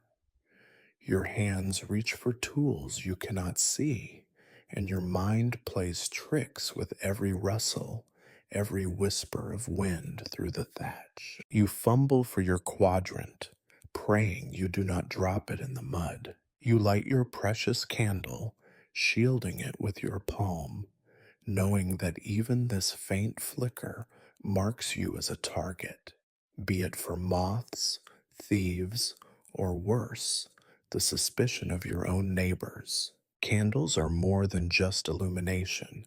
They are a form of insurance, a way to purchase an hour of safety fit from the void. You hoard candle stubs, melting them down, patching wicks with bits of rag, cursing each time a guttering flame sends you back into blindness.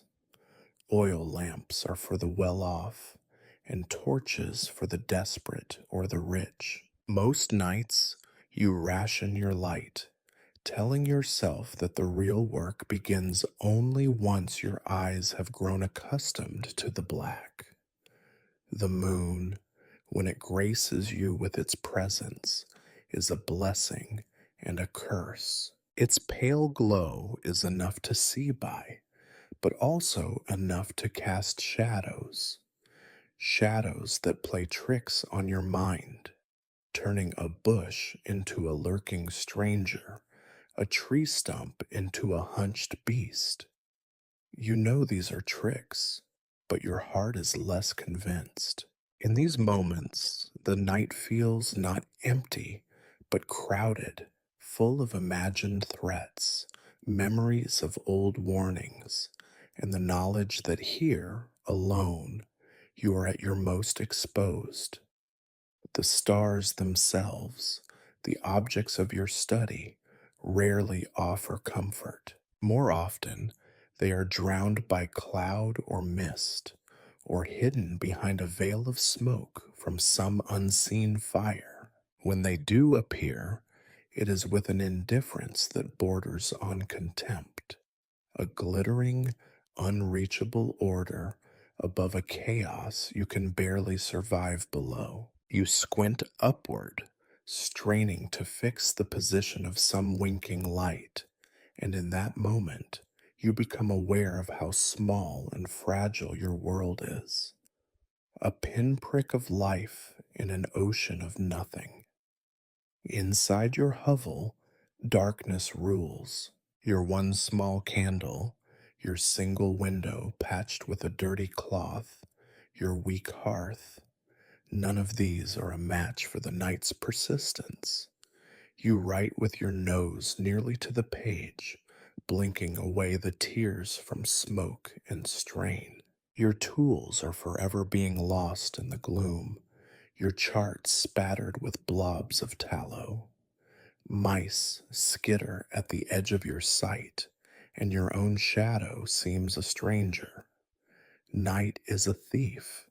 It steals your color, your confidence, your sense of place. It makes each sound suspicious, the distant barking of a dog, the creak of a neighbor's roof, the sudden crash of something falling somewhere out of sight.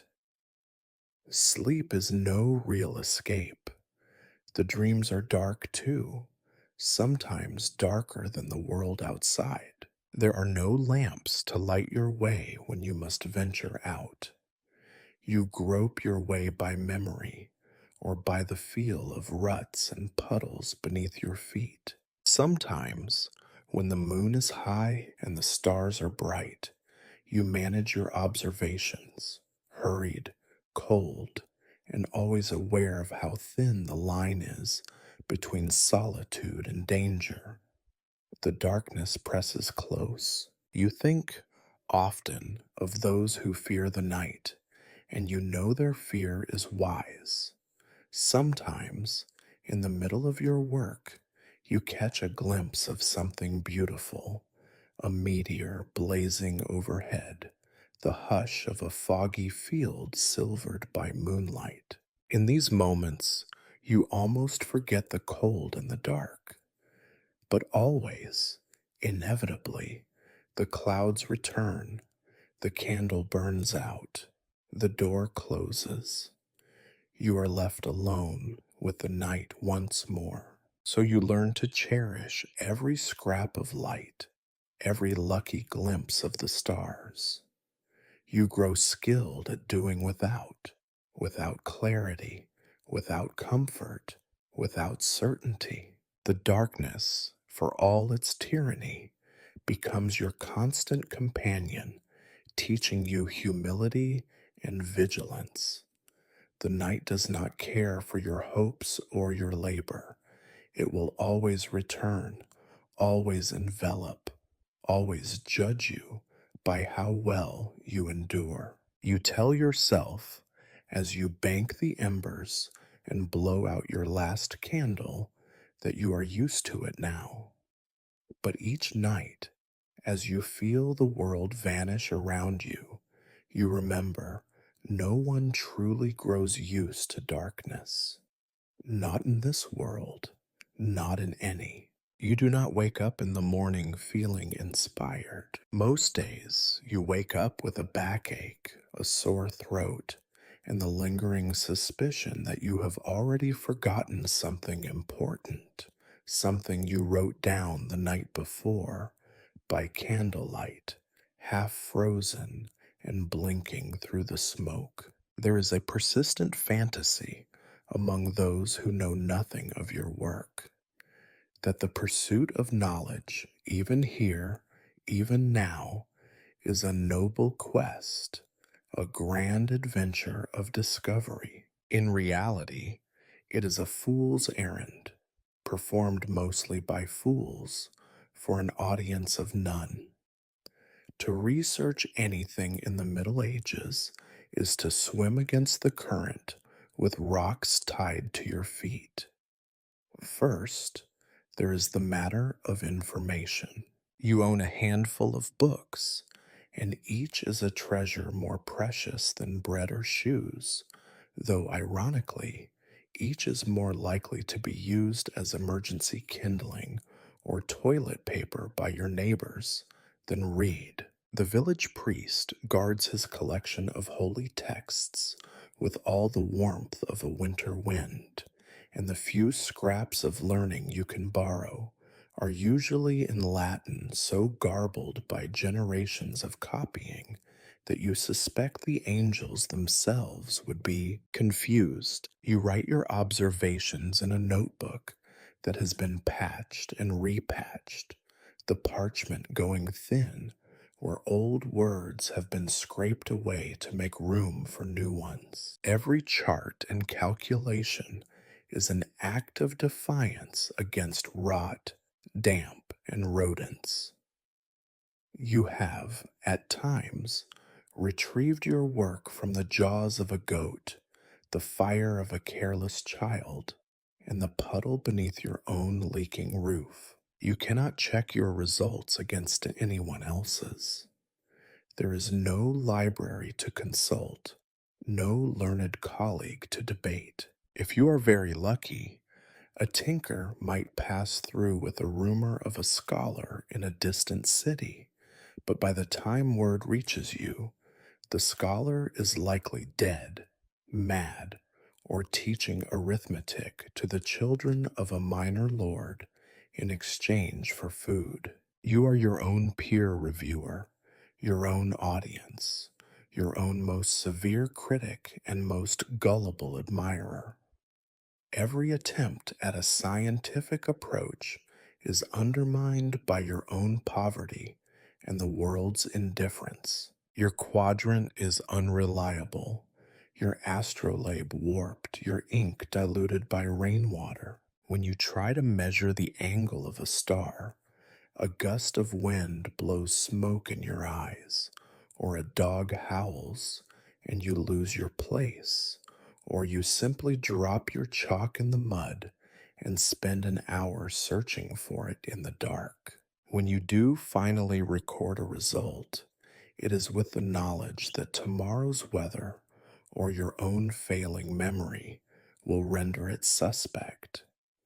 The world does not wait for research.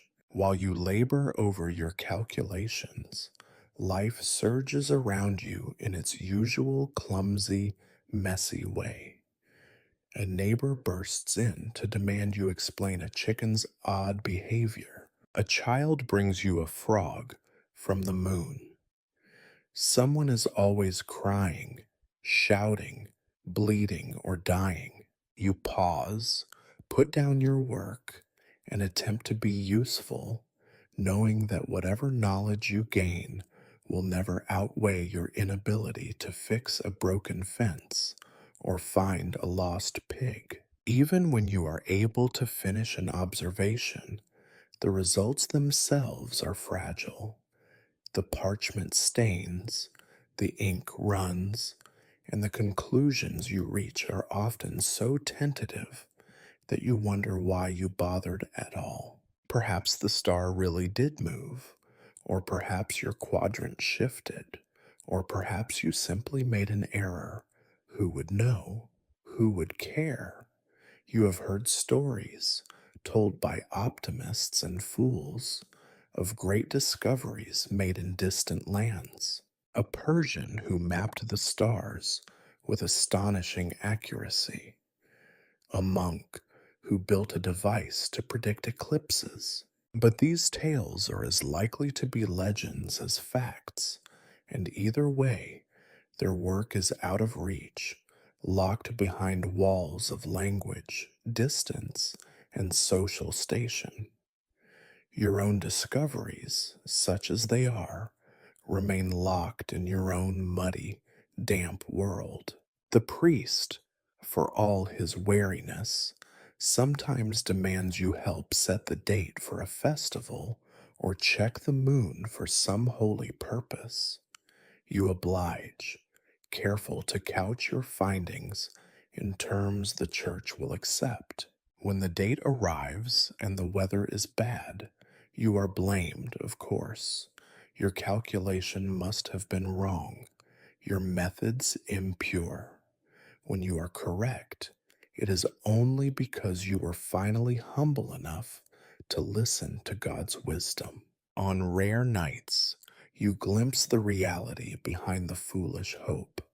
The stars align just so, a planet glimmers in an unexpected quarter, and for a few minutes your numbers and your eyes agree. In these moments, you almost believe the effort is worth it. But even then, a neighbor's dog barks, a gust of wind ruins your ink, and the illusion of progress collapses in the face of the same old obstacles. What little knowledge you gain, you squirrel away in your battered chest, praying that rats, fire, or poverty do not claim it before you do. You dream sometimes of leaving behind a record, a scroll, a chart that someone centuries from now might discover and marvel at. But you suspect, with the bitterness born of long experience, that your greatest scientific legacy will be to keep your hut from falling down one more winter. And so, each night, you stare up at the heavens, still searching, still measuring, still hoping, still failing. The world is not waiting for your discoveries. It is far too busy making sure you stay just clever enough to notice your own insignificance. There is a fantasy among philosophers and writers that even in the mud and misery of this age, knowledge can be passed on like a torch, lighting new minds to carry hope forward. If only that were so. In reality, the medieval village is a place where learning goes to die, slowly, of neglect and indifference. As for you, the lonely astronomer, The idea of teaching what you know is as much an exercise in futility as scrubbing mud from a pig. It is not that the people around you are stupid, they are simply busy, busier than you will ever be, with work that never ends and hope that is always rationed. The children, for instance, are up at dawn, sent to gather sticks, shoe geese, weed the bitter garden, or sweep out the corners of the house that are least infested. Their mothers need them strong, and their fathers need them silent. Learning is something that happens by accident, usually about which plants sting or which neighbors cannot be trusted. You have tried at times to capture a child's attention.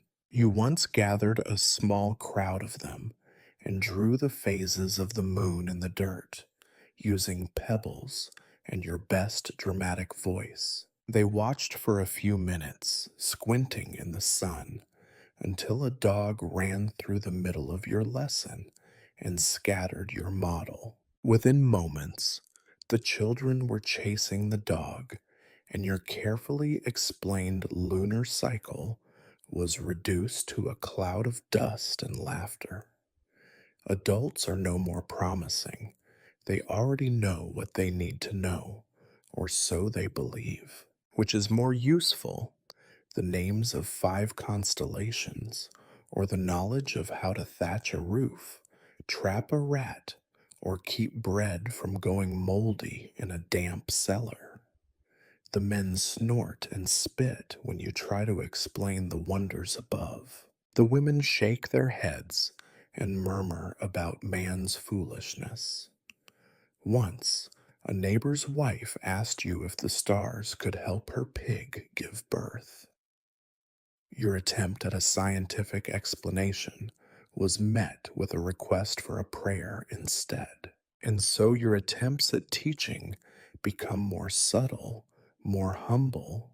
You explain the movement of the moon only if someone asks why the nights are brighter. You offer the best days for planting based on your own star charts, but you couch it as the wisdom of old men, not your own calculation. You answer children's questions with stories rather than diagrams. Knowledge must be disguised as folklore, or it will be ignored, or worse, resented. There are occasional exceptions. A few clever children, usually the ones deemed odd or useless by their own families, will linger after chores are done. They ask questions not because they expect answers, but because they are curious in the way weeds are persistent. You indulge them, drawing shapes in the dirt, telling tales of distant places and impossible machines. But soon enough, hunger or discipline calls them away.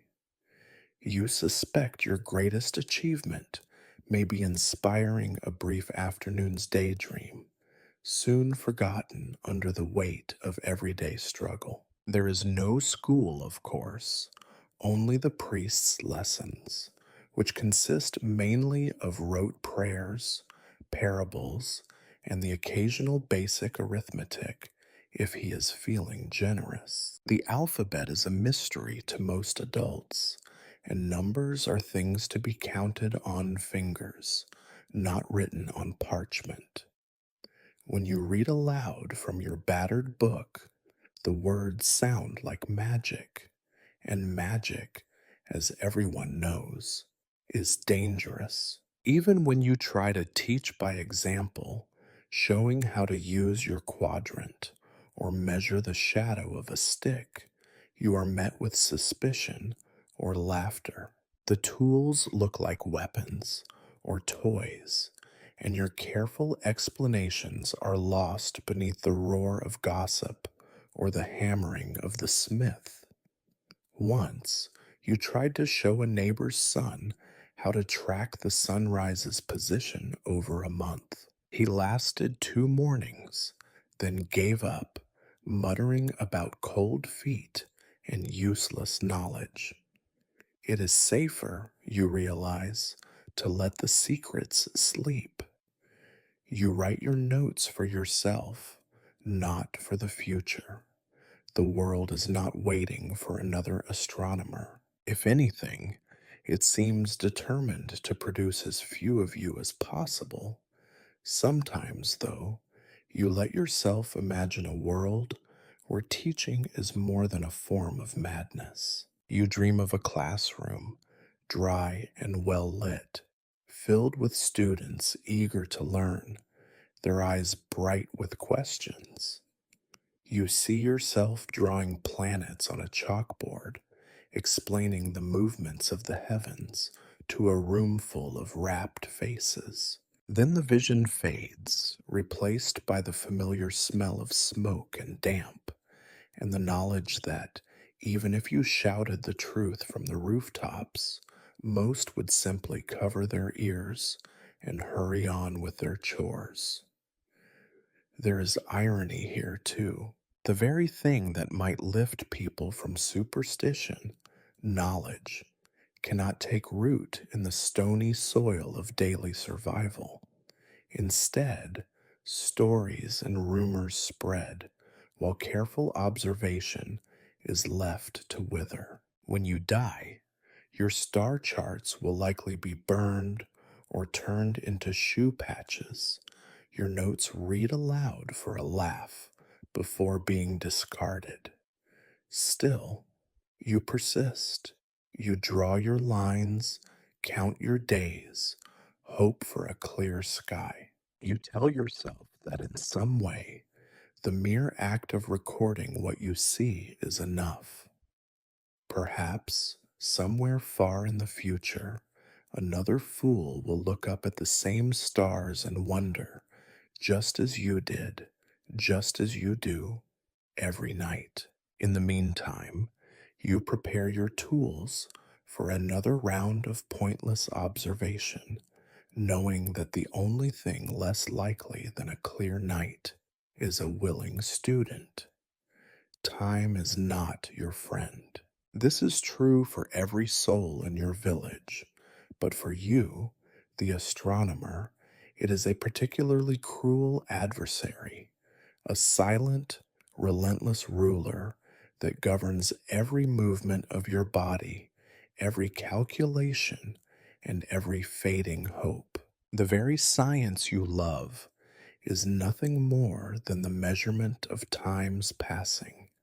Stars drifting, seasons turning, shadows lengthening, years crawling by. Yet all your watches, all your notes, all your, all your careful marks on soiled parchment cannot buy you a single extra moment to waste.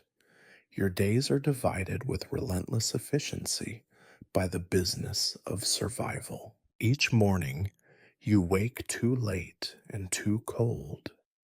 You always meant to rise with the first bell, but the night gnaws at your bones, and the mattress of straw holds you down as firmly as iron shackles. When you finally stumble into the thin gray light, the world is already moving without you.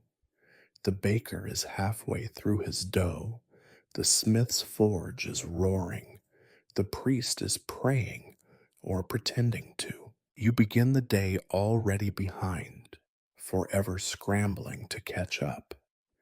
The tyranny of time is not measured in hours, but in chores.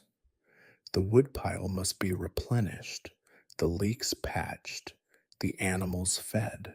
You fetch water, sweep filth from your doorstep, chase mice from your grain. By the time you have seen to your own needs, the day has already slipped past noon, and you realize, again, that the stars you wish to study are only visible at night, when your body begs for sleep. You try, in fits and starts, to impose order. You mark the waxing and waning of the moon, the rise and set of planets, the long arc of the sun across the seasons. You scratch careful records in your notebook, building a history out of scattered observations. Yet each time you look up, the sky has changed. Clouds have rolled in, or smoke has blurred the horizon, or a neighbor's fire has cast your careful measurements into confusion. The villagers have no patience for your wasting time. Their days are dictated by necessity, not curiosity. If a task is not urgent, it is left undone. If a story is not useful, it is forgotten. Your charts and calculations are a luxury that only the hungry or the desperate would indulge. To them, time is a thief that steals health, food, and warmth, a tyrant that must be outwitted, not measured. The seasons, too, remind you of your own smallness. Spring brings floods and the race to plant before the next downpour. Summer's long days vanish into harvest. Autumn is a scramble to preserve enough to survive the winter, and winter itself is a slow, grinding siege against cold, hunger, and boredom. In the deepest months, you mark the days on the wall, each scratch a quiet confession of how little you have accomplished, how much you have failed to observe or record. You begin to recognize the signs of failure in everything. The quadrant that never quite points true, the star chart warped by a sudden rain, the calculations that do not add up because your hands shook or your mind wandered. You intend to start again, to do better tomorrow, but tomorrow comes and goes like a pickpocket, always lighter than you hoped.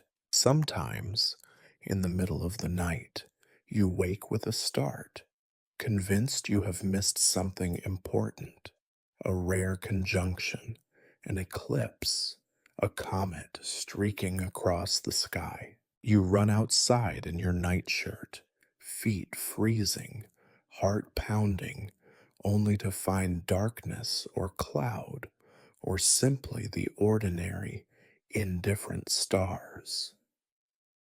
You trudge back inside, shivering, and add another night to your growing list of failures. There are moments of bitter humor in all this.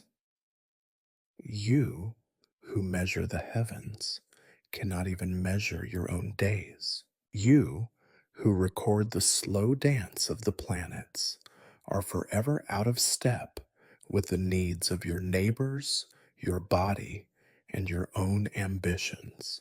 It is almost a relief, sometimes, when disaster interrupts your work, a leak in the roof, a visit from the priest, a cow stuck in the mud. These are reminders that the universe is not waiting for your discoveries, and that your failures, at least, are shared by everyone around you.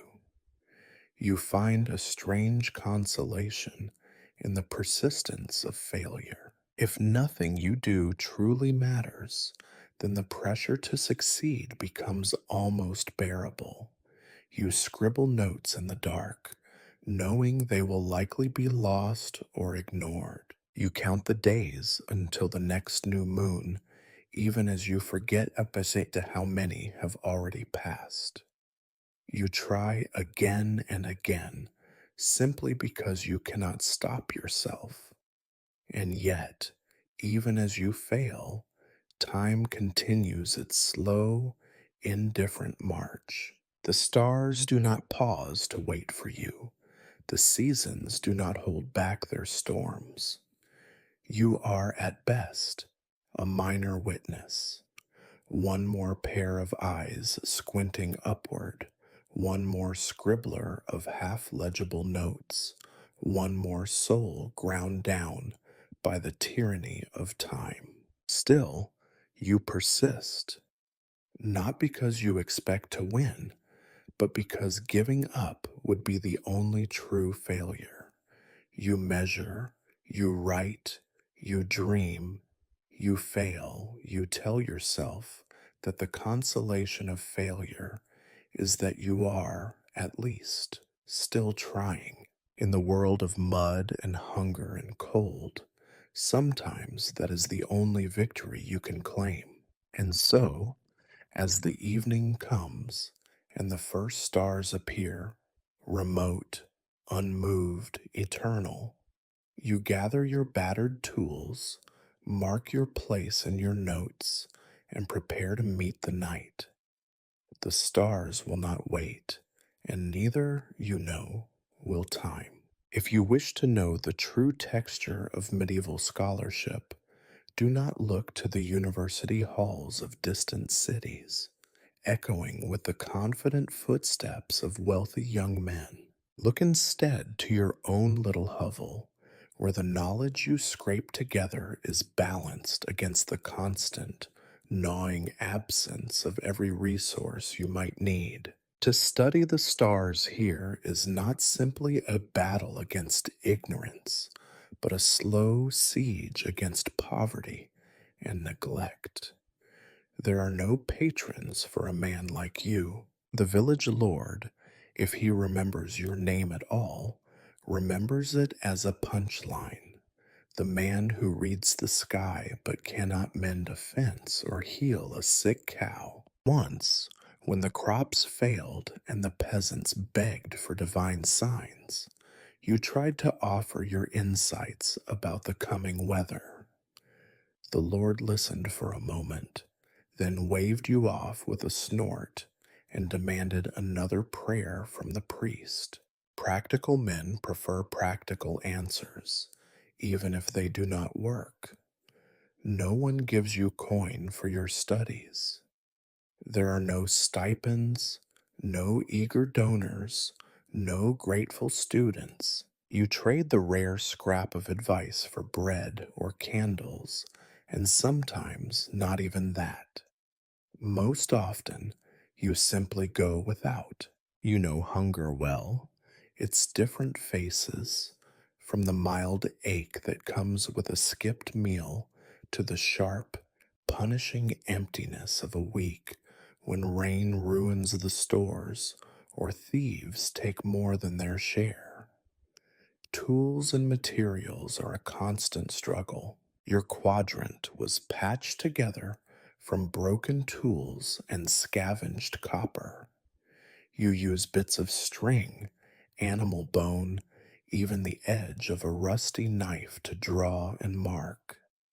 Your astrolabe is more patch than instrument. Ink is made from soot and vinegar, your paper from scraps and old letters, your books from whatever has not yet been eaten by rats or used to wrap onions at the market. Requests for better tools are met with shrugs or laughter. The blacksmith tells you he is busy with plowshares and horseshoes. The carpenter offers to repair your stool if you can pay. You barter, you beg, you salvage what you can, and still, every new task requires a new invention. Sometimes you envy the farmers. Their labor is backbreaking, but at least their tools are meant for the work they do. Your isolation is nearly total. There is no community of scholars here, no one to debate or commiserate with. The priest views you with thinly veiled suspicion. The healer avoids you unless desperate for a new moon's date. Neighbors seek you only in crisis and never stay to talk about stars or ideas. You are, for all your learning, a solitary figure, an oddity, someone useful in emergencies and invisible the rest of the time.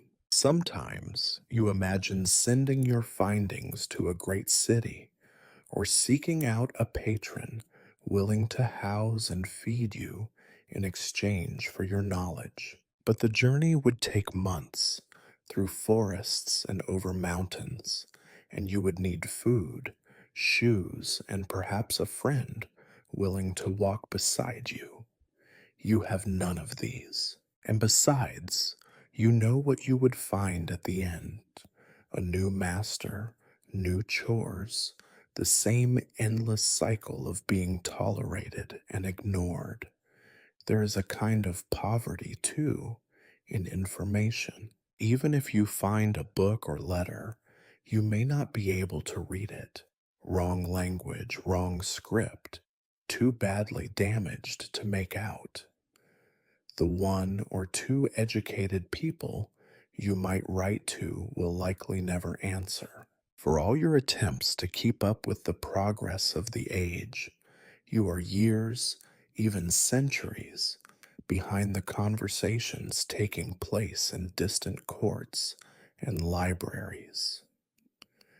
Even the village children know, by instinct, how alone you are. They watch you with a mixture of awe and wariness, as if you are some creature from an old tale, a being who eats ink and talks to the sky, but cannot help if a pig falls sick or a sister needs a husband.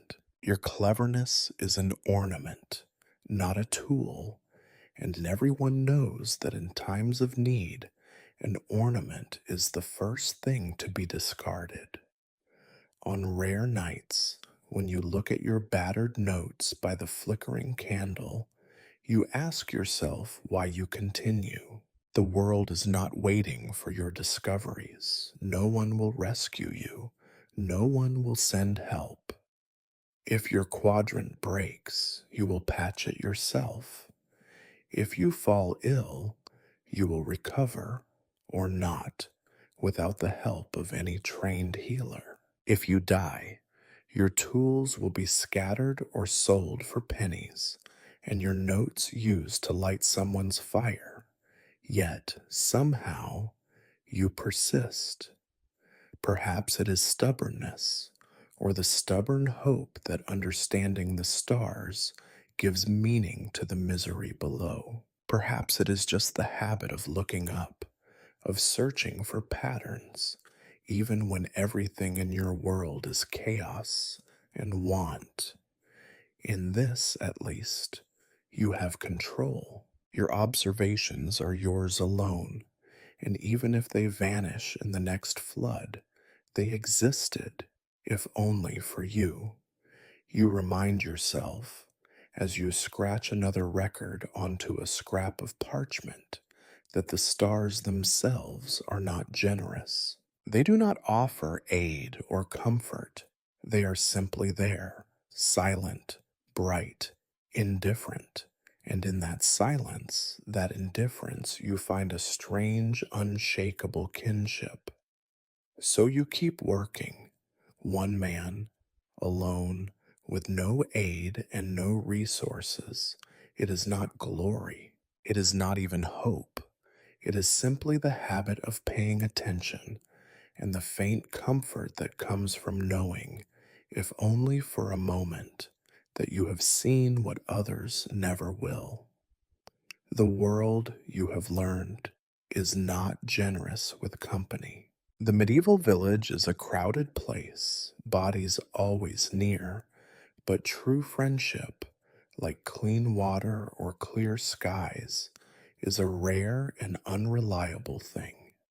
For you, the village astronomer, solitude is as much a part of life as cold or hunger. People surround you, but you remain apart, orbiting the edge of daily life, a satellite in their private sky. It is not that you despise your neighbors. They have their own forms of companionship, shared work, gossip at the well, the communal misery of a bad harvest.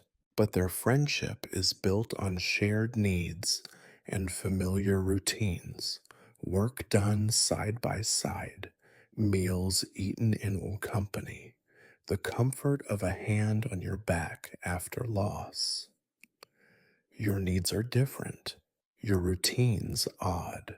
When you try to join in, your questions seem strange, your jokes fall flat, and your silences are mistaken for pride or disdain.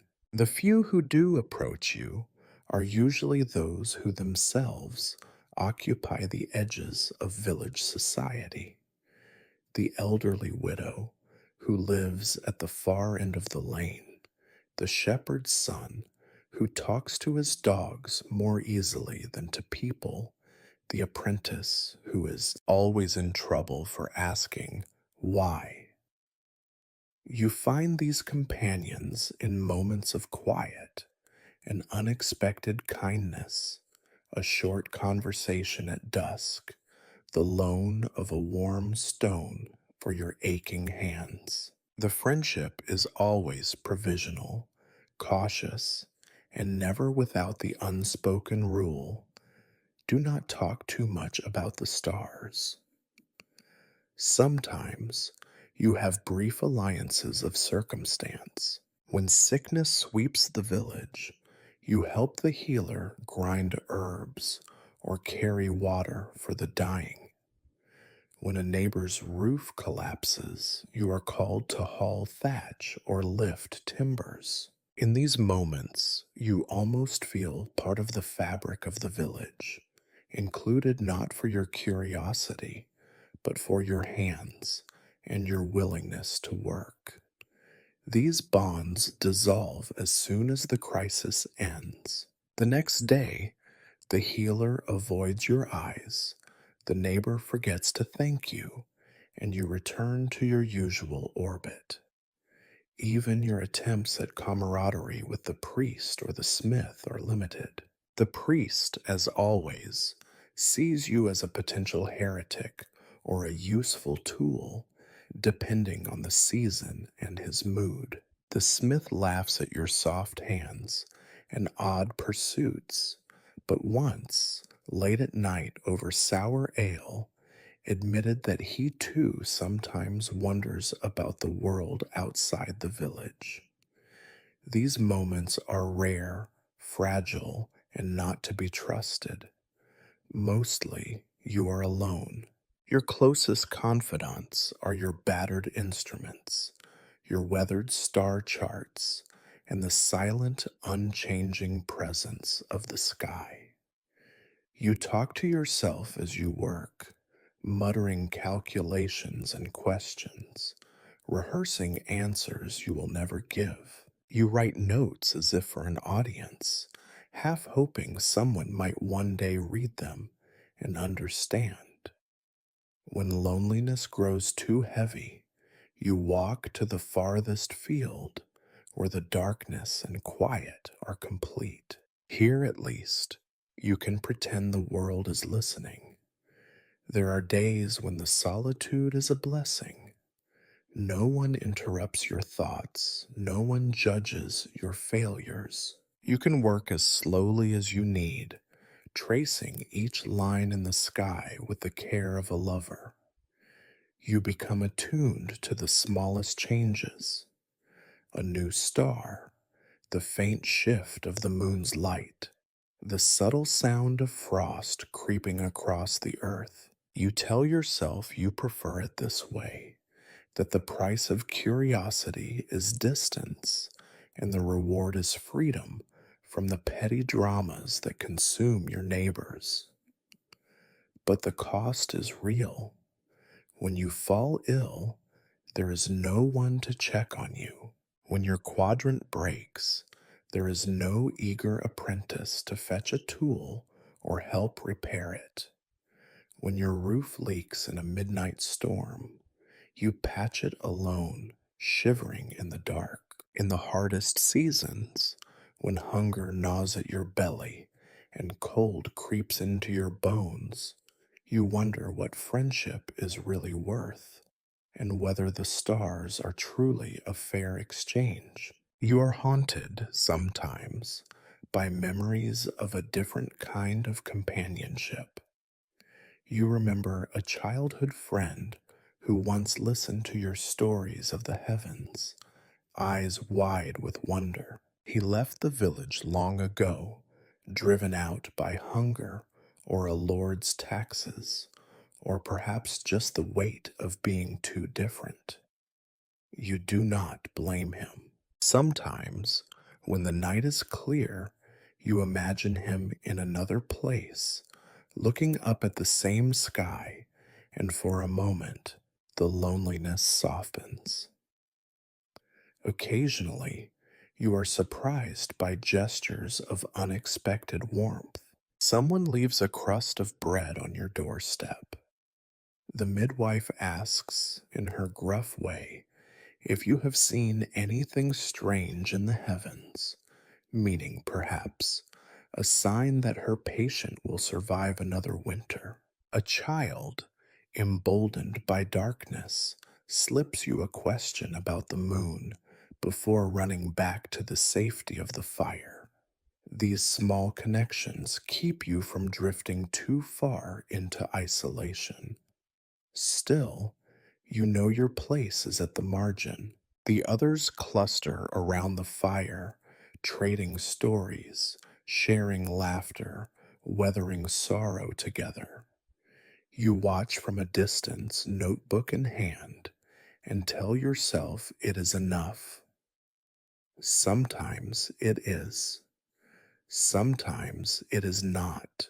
Night after night, you return to your solitude, listening to the silence of your room, the creak of the wind against your door, the faint music of distant voices. You look up, as you always do, and remind yourself that even the brightest stars seem alone, surrounded by emptiness. You close your eyes, feeling the weight of distance and gratitude, loneliness and stubborn pride. In the end, you tell yourself, every astronomer must learn to be alone.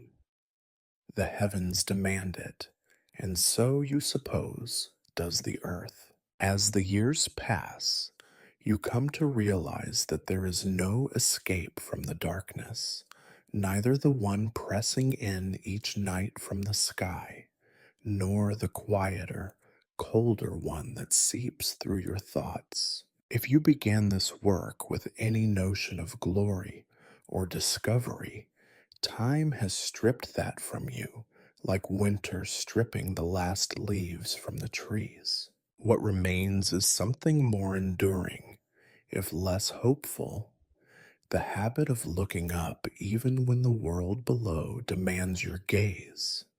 You notice, more each season, how the night feels heavier. The sky seems darker, the stars farther, the world colder. Is it your own failing eyesight, clouded by age and smoke? Or is it the creeping suspicion that you are vanishing, little by little, from the only world that ever half knew your name? The night is full of stories, the howling of wolves, the gossip of villagers, the echo of old hopes.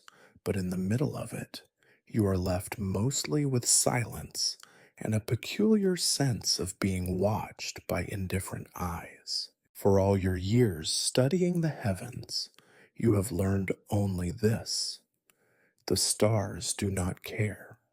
They burn in their distant, unchanging patterns, as they did before you, as they will after. Their light takes years to reach you, years to cross the gap between eternity and the thatched roof of your hovel. Sometimes you wonder whether the stars you chart are even still burning, or if you are tracing the memories of dead things, their last light still limping across the void. In these moments, you are reminded of your own place, small, forgettable, necessary to no one but yourself. Your village survives or fails with no help from above. The seasons grind on, the crops fail or flourish, Children are born, men die. The world grows neither wiser nor more just for your careful records. You have left no mark that time cannot erase. Your star charts gather dust. Your notes fade. Your name is rarely spoken except as a caution or a punchline. Yet you persist, not because you believe the heavens will finally answer, but because habit is stronger than hope. You count the days to each new moon. You trace the slow wheel of the constellations.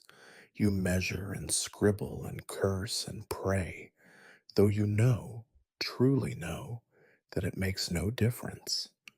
In some bitter way, this knowledge is a relief. The world is too hard, too random, too vast to be controlled. Your insignificance is a form of freedom.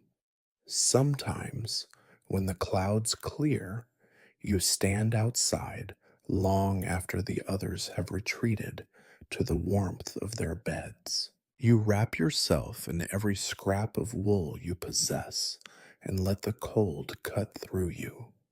You stand in the mud, your feet numb, your nose running, your breath rising in white plumes. You lift your battered quadrant, your warped astrolabe, your one reliable eye, and look up.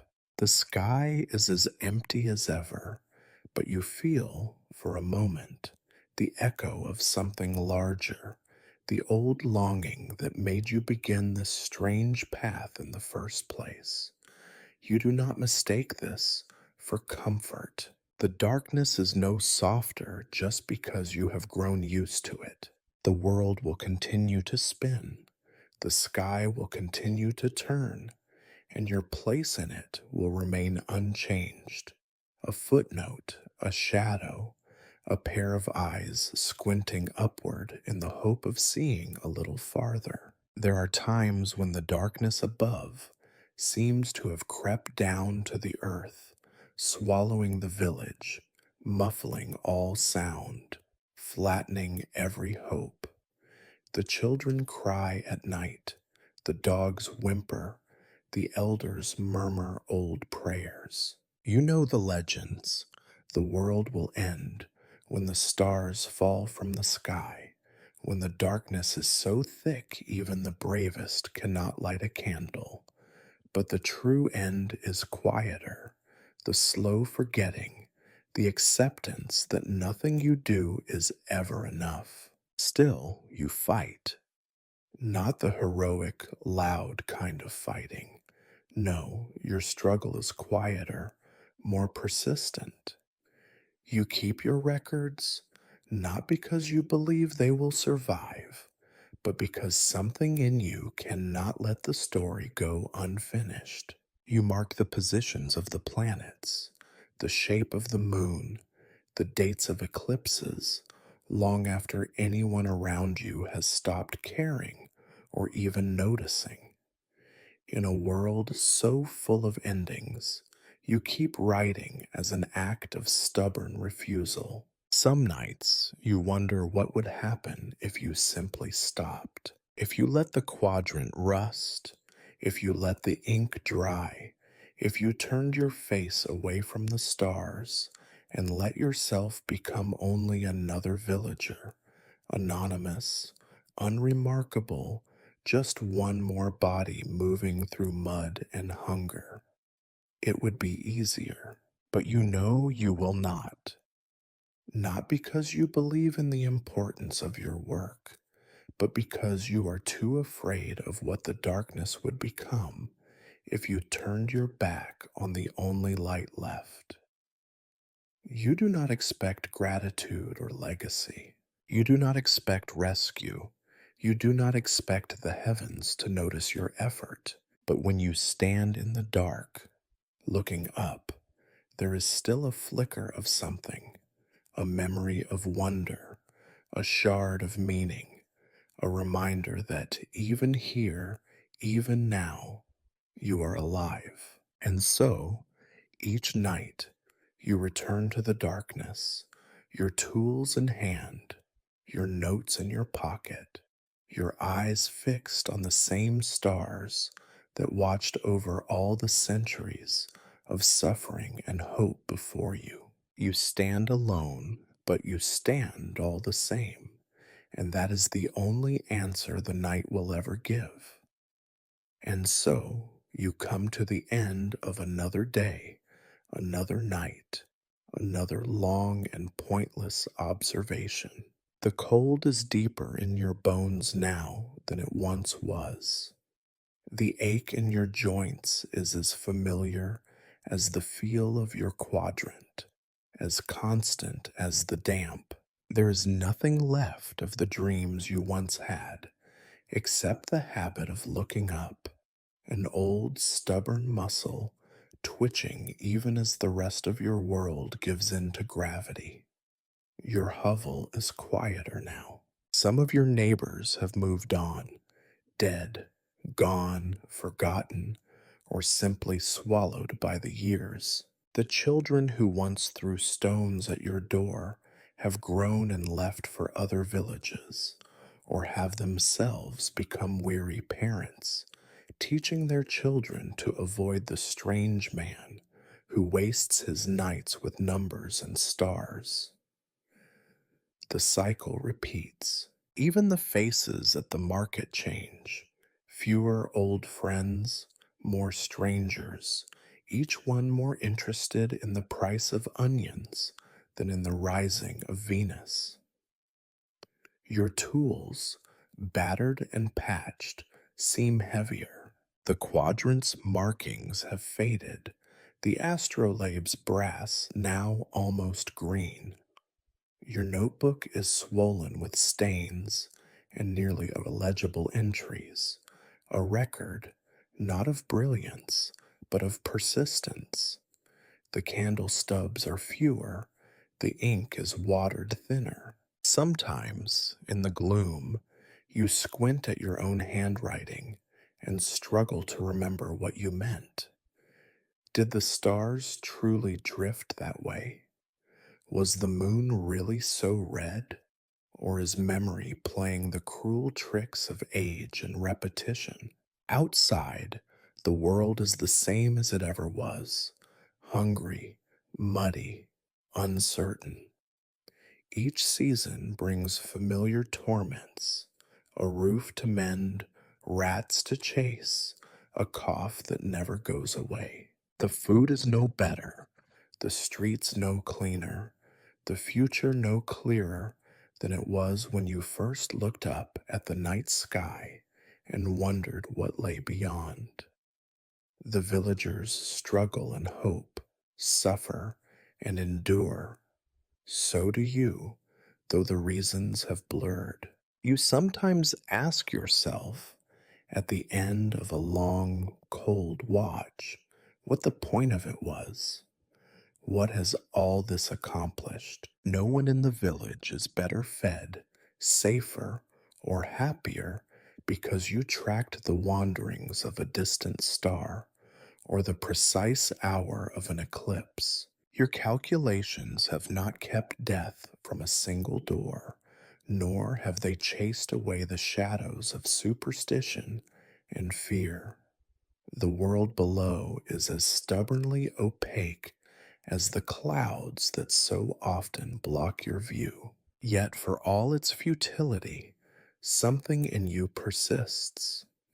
You rise at dusk, you count the stars, you record what you see, you measure, if nothing else, your own endurance against the endlessness above. Your work is invisible, unappreciated, doomed to be lost or burned, and yet you do it, night after night, as if there is a secret buried in the patterns, as if you could stitch meaning into the indifferent dark. Perhaps you have become a lesson yourself, not in hope, but in the grim, dry virtue of persistence. You have learned through long years of repetition and disappointment that most stories do not end with discovery or triumph. They simply stop, fading into silence, a scuffed page in a book no one will ever read. If the stars teach anything, it is that insignificance is universal. Still, you find yourself strangely comforted by the endlessness of the sky. It is a relief, after all, that your failures matter so little that your existence will leave no scar. The stars do not remember, do not judge, do not care. They endure, shining coldly on the broken roofs and muddy streets, watching over you as faithfully as over any king, any hero, any saint. So you set down your pen, blow out the last candle, and rest your aching hands. Outside, the wind rattles the shutter, and the night is deep and absolute. You wrap yourself in your threadbare blanket and listen to the familiar symphony of coughs, creaks, and distant dogs. Tomorrow will come, and with it the same small rituals, the same unanswerable questions, the same slow procession of clouds and seasons. And yet, before sleep overtakes you, you glance once more at your battered notebook, at the scrawled marks that only you can read. You allow yourself the smallest flicker of pride, or maybe defiance. For tonight, as every night, you have looked up. You have measured the sky, recited your little truths, and endured. The world may forget you, but for one brief, unremarkable life, you bore witness to the infinite, and you did not turn away. That, you suppose, is enough. The stars will not thank you, but they do not turn from you either. You sleep at last, cold, tired, unsung, under the silent gaze of the heavens, and that, in the end, is the only conclusion an astronomer in this world can draw.